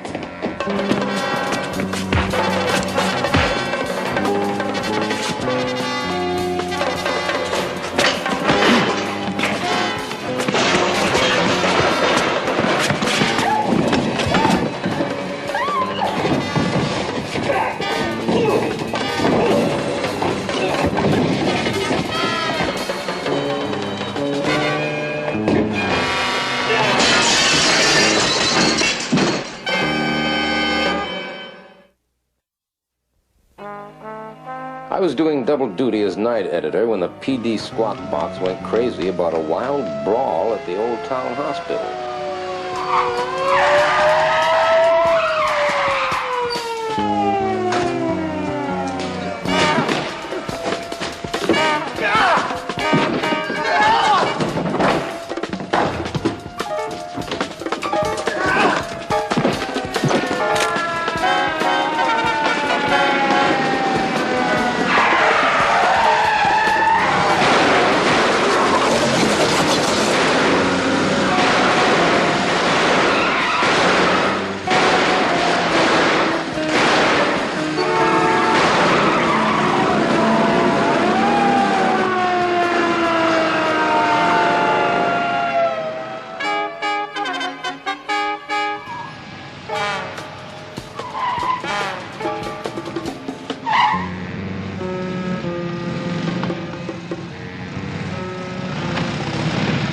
Thursday, May 27th, 8:20 a.m., and things were rolling. Our morning edition hit the streets, recapping all the action at the hospital. The TV people, as usual, had missed out completely, and the radio stations were literally reading our copy on the air. But now the whole lid was really blown off. The maniac had been identified. Sorry I'm late, I just got these out of the suit. Yeah. Now, here's a rundown on the Scotland Yard and the Interpol findings. Subject, Janos Skorzny. Born in Craiesti, Romania, 1899. Now, wait just a minute. You trying to tell me this guy's over 70 years old? Come on, Bernie, your boys have come up with a wrong man. Like hell we have. These facts have been triple-checked and confirmed. Now, look, I've been up all night, and I'm pretty tired. Now, do you want it or don't you? All right, Bernie, just take it easy. Let's hear it. All right. Skorzny's father died in 1923. He left somewhere between $75 and $100 million. At this time, he began to travel, and he became known throughout Eastern Europe as a big lover of nightlife. Now, we don't have a lot more on him before World War II. However, Scotland Yard reports that he showed up in England just in time for the German Blitz. I'm sure Mr. Kolchak will find the following facts of interest. Such formality from a man who always guzzles my beer. While in England, he passed himself off as Dr. Paul Belasco, specialist in hematology research. His work involved freshly killed air raid victims from various London emergency rooms. As a matter of fact, at his residence in Shafto Court, he installed several kinds of sumps, tubs, and an extremely large commercial meat freezer. In 1948, he turned up in Canada still as Dr. Belasco, and further checking made his presence known in almost every place along the U.S.-Canadian border where rioting and violence and a number of dead bodies were found. We believe he left Canada for Vegas April 19th under the name of Detective Constable Alan Hensley. Now, because of his British citizenship, he is an international fugitive. So my people are very interested in him. This is no longer just a local matter. Now, gentlemen, the one constant that has shown up in all of our reports is that Scoresby's travels have always been accompanied by a number of unexplained killings, many of which have one thing in common: a massive loss of blood. So, if Scoresby is not the vampire of Mr. Kolchak's theories, he is certainly the suspect of multiple homicides extending back some 30 years. Mr. Jenks, you seem to be running this show. Could I have a minute to say something? Mr. Kolchak, you have the floor. Kolchak, now you keep it short. I was at the hospital yesterday, and a lot of things were happening that you just simply cannot explain away. Sheriff, your own men shot at him, some at point-blank range. How come it didn't even slow him down?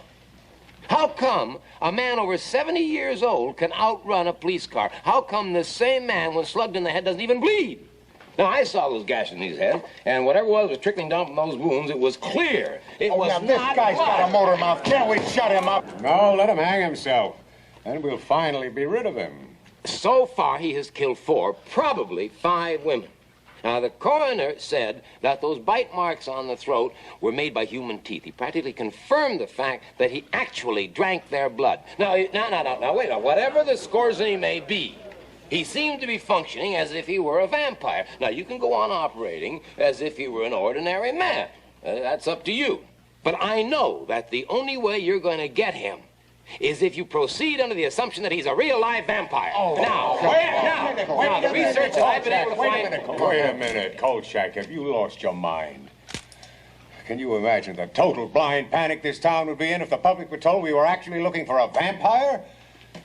Not to mention the irreparable damage it would do to the image of law enforcement in Vegas. That's what it's all about, isn't it? That's it. Boy, I really can't believe that you guys are so afraid of appearing stupid that you'll ignore the only possible way of nailing him. You listen, Kolchak, and you listen good. We'll handle this by ourselves, and without undue public observation. No undue public observation. You've blown it already. Look here. Look what's appeared in my paper today. People are going to be calling for a grand jury investigation. You can't stop the rumors. They're all over. Sit down.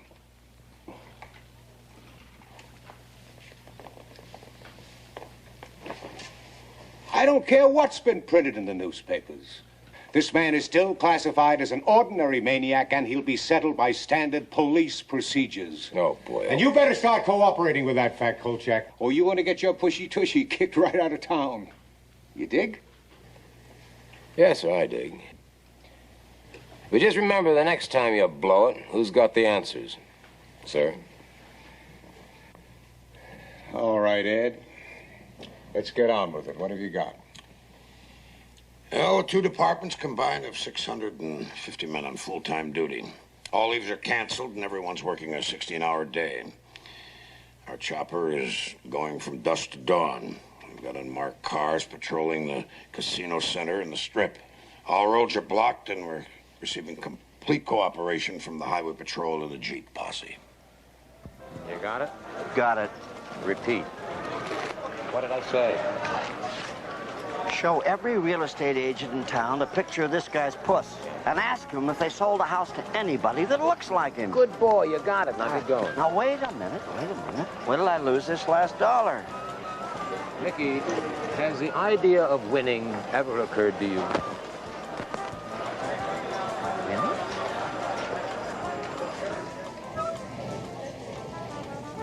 Oh, boy, oh, boy. You spoke.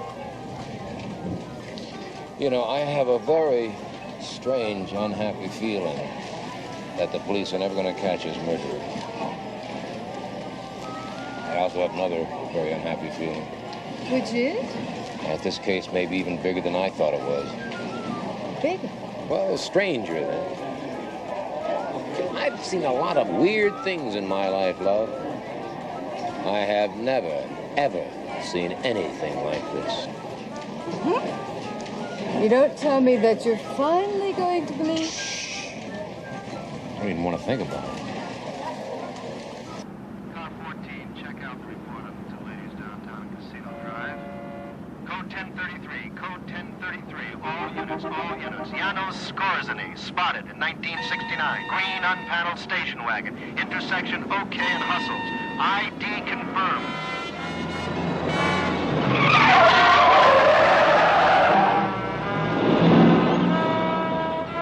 Positive visual contact made. Units 7 and 8, seal off. Rexford and Hustles and OK. Repeat, units 7 and 8. Unit 3, close off Park Paseo, Las Vegas Boulevard. Units 4, 6, move north to face Unit 3 at Park Paseo and 5th. Unit 5, move up to Bracken. To 5th place, to 5th place. All units.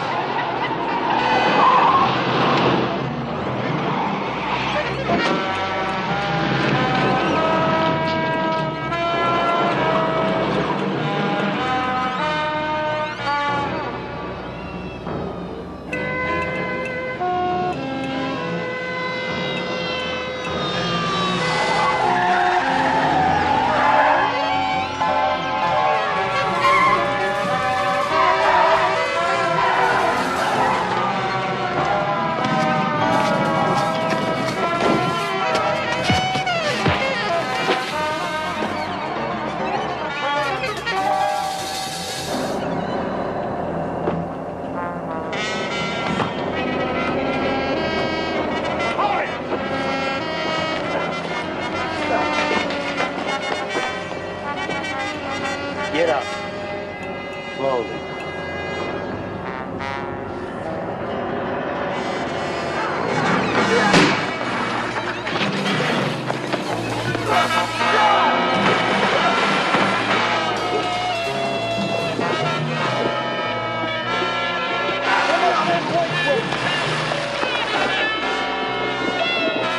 He's pulling the chambers down.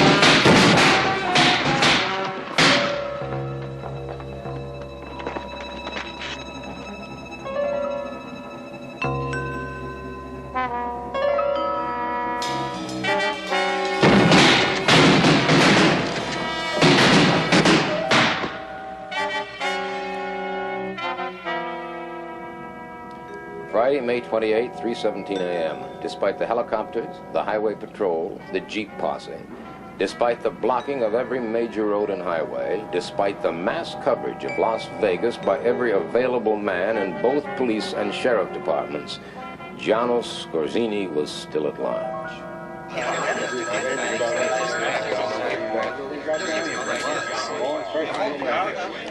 The courthouse conference room had been a scene of chaos for more than 3 hours now. Messages were still flooding in from every outside unit. Every available man who had taken place in the capture attempt was being debriefed. At the hospital, 2 officers had died and a third was hovering on the edge. Reports on them were still coming in as the greatest manhunt in the history of Las Vegas continued in vain.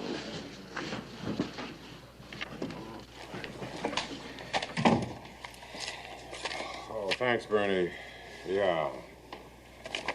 Well, what are we going to do? Now, are you willing to listen to my insane ideas? Kolchak, get out of here. Warren, hold it. Kolchak, you were there, weren't you? Yeah? Every man we've questioned insists not only that Skorzeny was possessed of incredible strength, but that he was shot more than once during the capture attempt.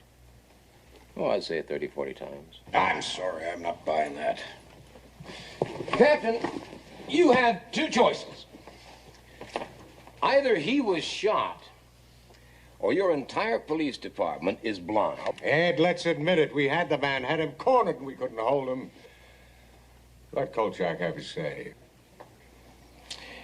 Oh, before I do, is it agreed that in return for my help, you will grant me the exclusive rights to the entire story?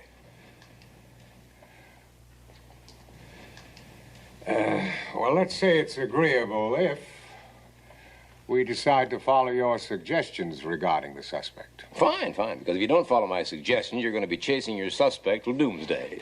Kolchak, just get on with it. Of course.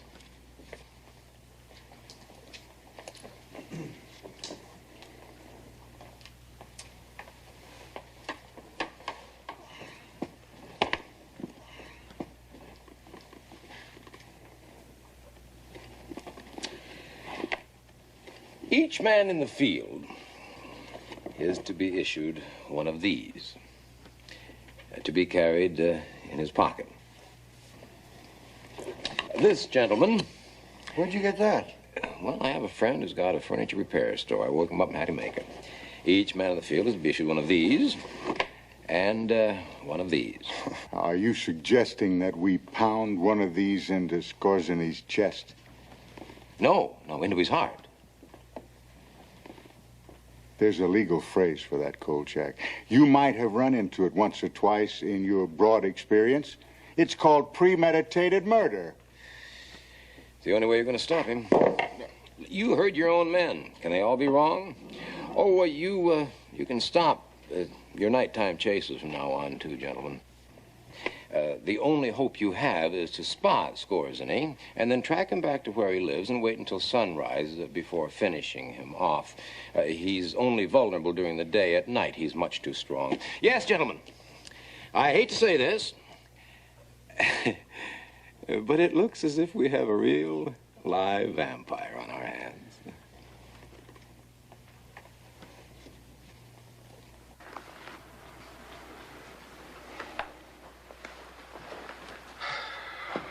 Ed. Yes, sir. Warren. Yeah. Tom, I'd like to be in on this, too.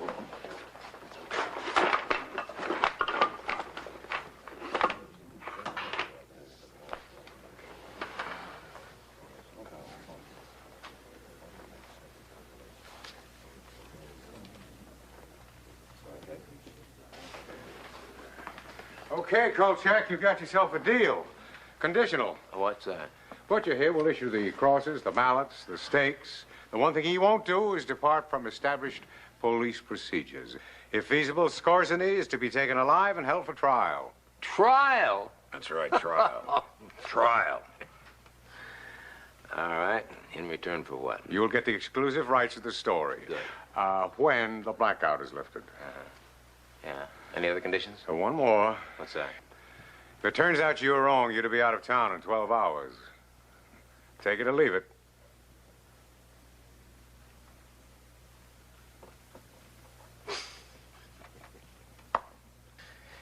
All right, I'll take it. Because I know I'm right. And you know I'm right. Right. Ciao!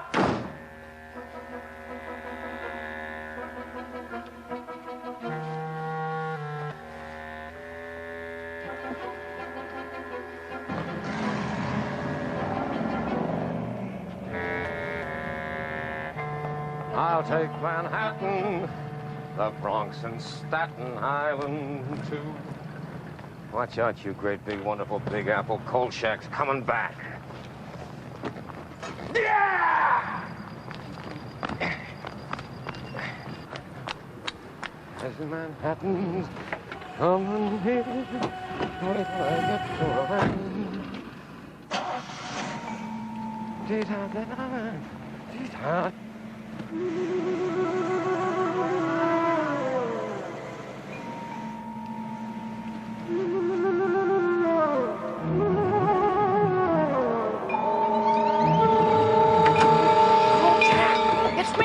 Howard!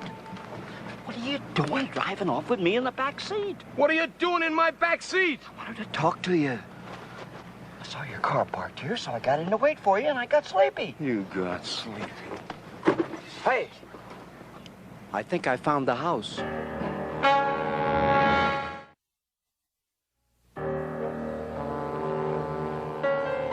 I told Crocker to give me 30 minutes before telling Jenks where I was.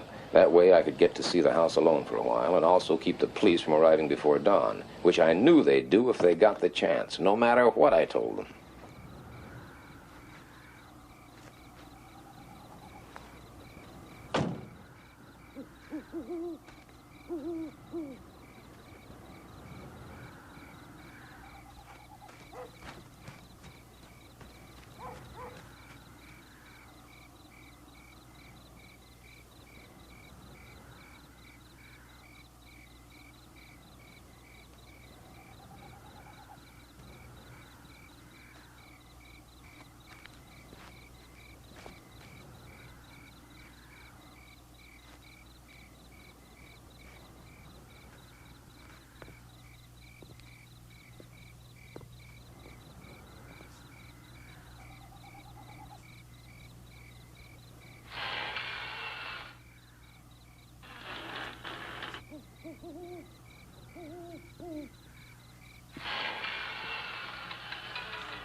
Chevy Forbes.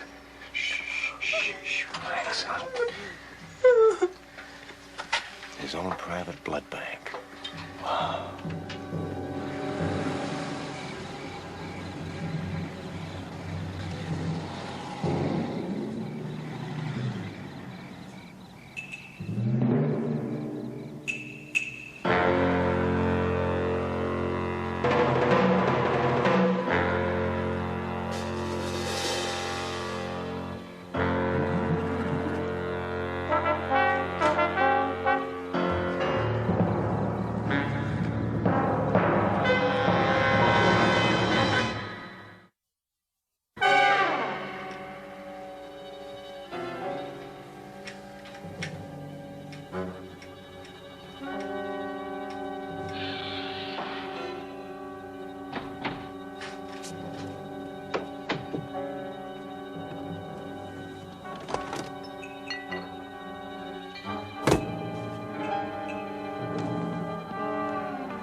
Hold still.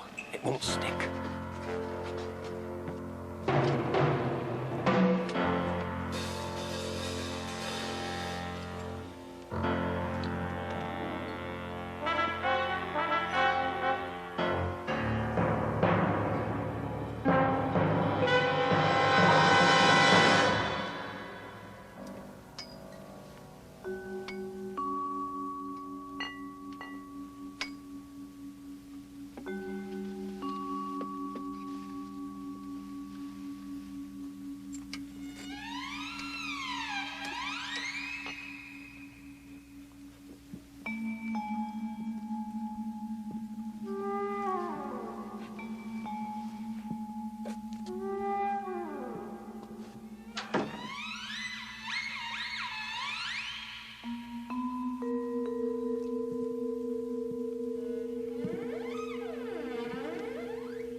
Do you think they'll print it?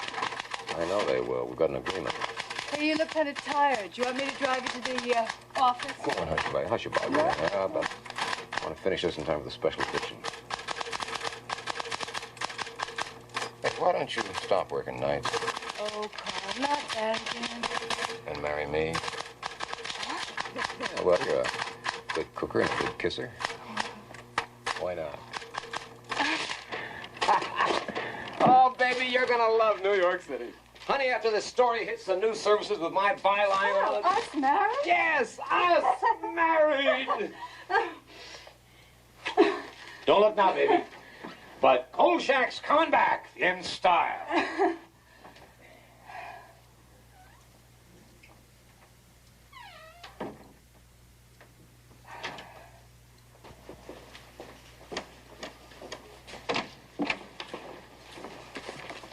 There you are, Vincenzo. And if I do say so myself, it's sensational. I'm sure it is, Carl. You're gonna put it in the special edition. Right. Yeah, with pictures. Uh-huh. Yeah, and the news services. Okay, fine. What's got into you, Vincenzo? You sick or something? I think this is all fine, Carl. Fine. Jenks has been trying to reach you. Yeah, what do you want? He wants to see you over at the DA's office. Why don't you run over there now? Yeah. Kolchak. You're one hell of a reporter. Thank you, sir.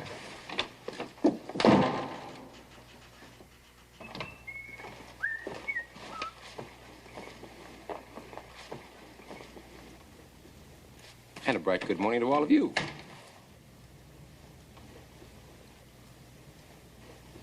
Bernie, what did you, Is your name Carl Kolchak, and do you reside in the city of Las Vegas? Well, you know my name's Carl Kolchak. What's going on? Carl Kolchak, you're under arrest on the charge of murder. The state requires that you be informed that you have the right to remain silent. No. Oh, no. No chance. You're not going to pull that one on me. No. Kolchak! You are under arrest.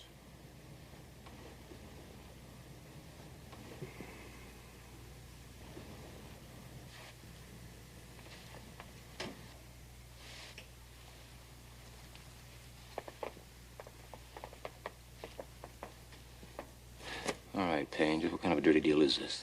You have a very short memory, Kolchak. A few hours ago, Sheriff Butcher himself saw you actually pound a wooden stake through a man's heart with this mallet. A man wanted for questioning. Questioning, mind you. He hadn't been arrested. He hadn't even been charged. You broke up our stakeout, and after we were kind enough to invite you to go along, you just charged in there in front of us and killed Janos Skorzeny before we had a chance to do anything. Well, you were even ranting and raving about this Skorzeny being some kind of a vampire, and you had to save the world. And that, Mr. Kolchak, is murder one.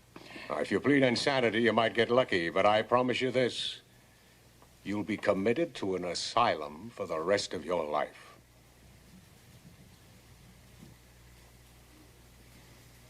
I pull your fat out of the fire, and you do this. Carl, will you just sit down a minute and listen to them? Bernie, you were there! Carl, just listen.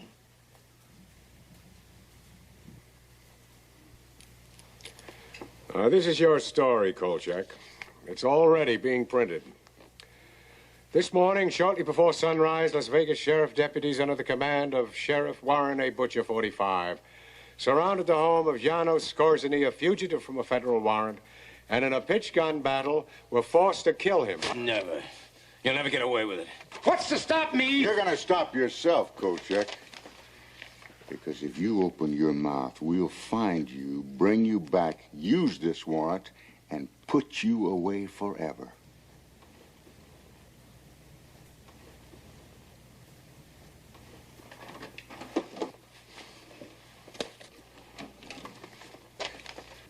Pick him up, Kolchak.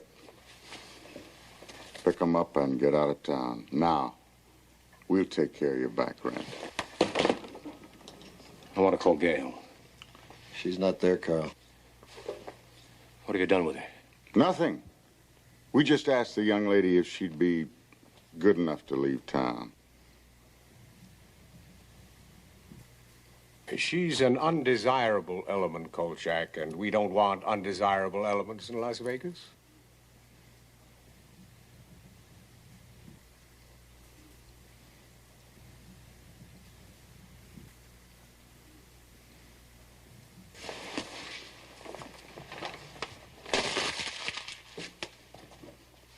Carl, there's nothing I can do. Carl, you let me know where you end up, huh? Yeah, sure, Bernie. I'll keep in touch.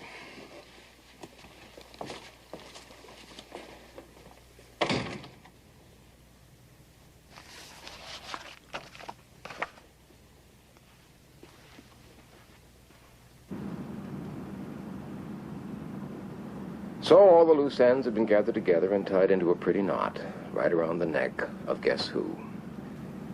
After I left town, I began putting notices in the personal columns of newspapers from San Francisco to St. Louis. Until I ran out of money, that is. So far, I've received no answers, but I'll keep trying, even though I don't think I'll ever find Gail Foster again. Maybe it's just as well. So that's it. The book's finished, and now you'll have to judge for yourself. I must warn you, however, if you try to verify this account, you will find it quite impossible. Item, in Washington, D.C., there was no longer a file listing the suspect under his true name or any of his alleged aliases. Item, in Las Vegas, all of those who were involved have either left town, aren't talking, or are dead. I haven't had a decent night's sleep since all this happened. And now you might find it difficult, too, because there is still one fact that cannot be buried. After the death of Janos Skorzeny, he and all of his victims were immediately cremated. Why? Remember the legend? All those who die from the bite of the vampire will return as a vampire, unless destroyed first.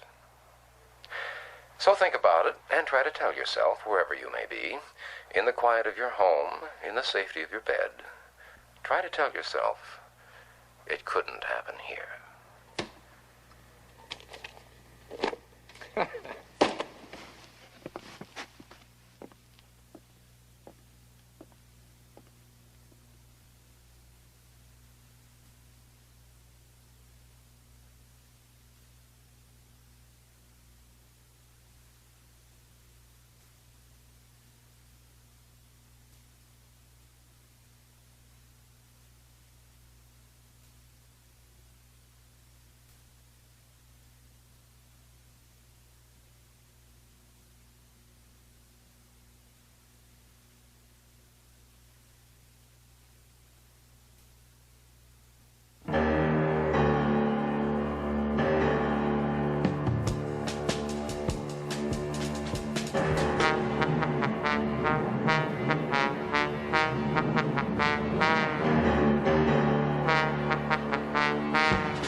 kid? Been a long time. You were something. You're still a klutz.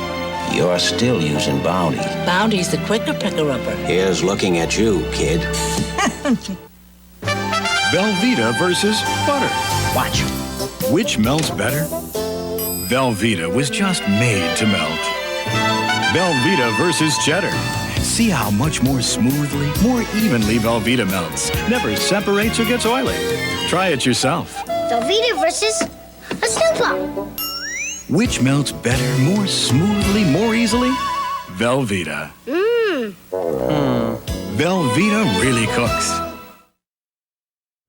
How much royalty can you buy for 49 cents? One drop of Royal Bubble Bath?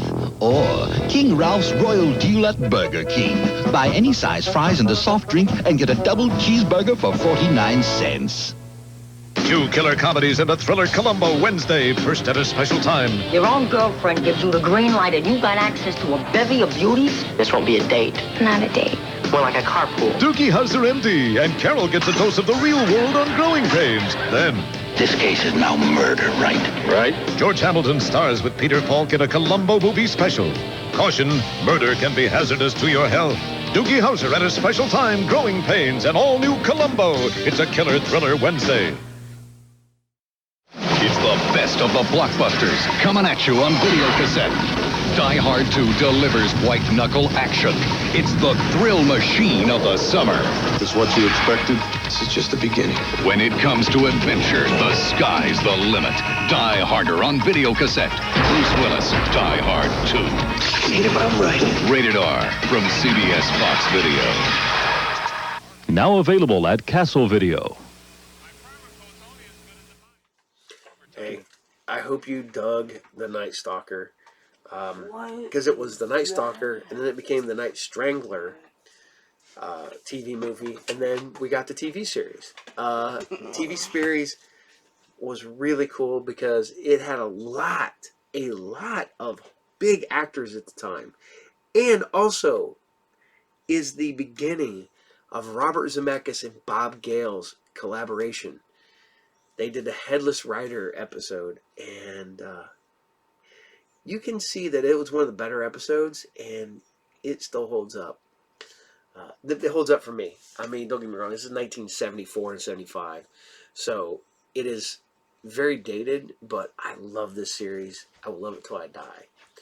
So, all right, Vince. So we're going to end this episode today? Nope. We're going to keep this episode going? Nope.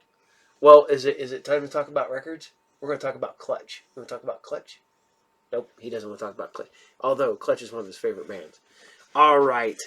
So, we're going to talk about vinyl, and we're going to talk about Clutch's From Beale Street to Oblivion. And we're going to talk more about this one. This is Clutch Volume 1, the Weathermaker Vault Series. This was kind of done during the pandemic. They went back and did some of their old songs, redid some, did a couple new songs, did some did a cover. They did Passive Restraint with Randy Blythe from Lamb of God.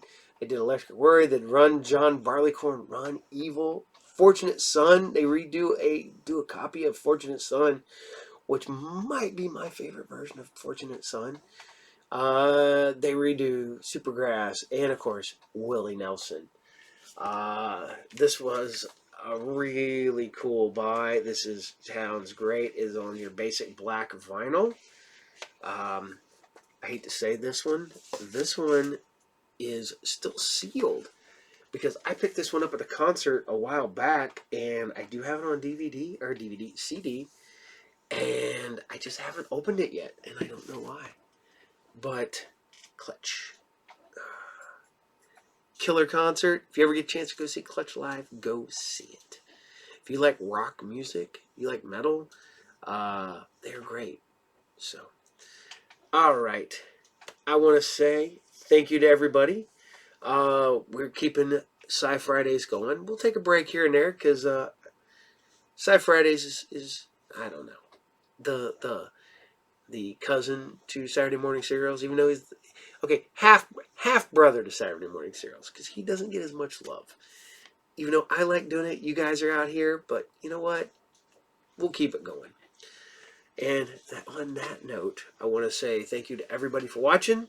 Remember, every Monday at 12 noon Eastern Standard Time, we bring you Group Therapy TV podcast with interviews from con promoters, artists, writers, directors, actors, actresses, cryptozoologists, which I got another cryptozoologist coming this week. So next week's episode will be a cryptozoologist.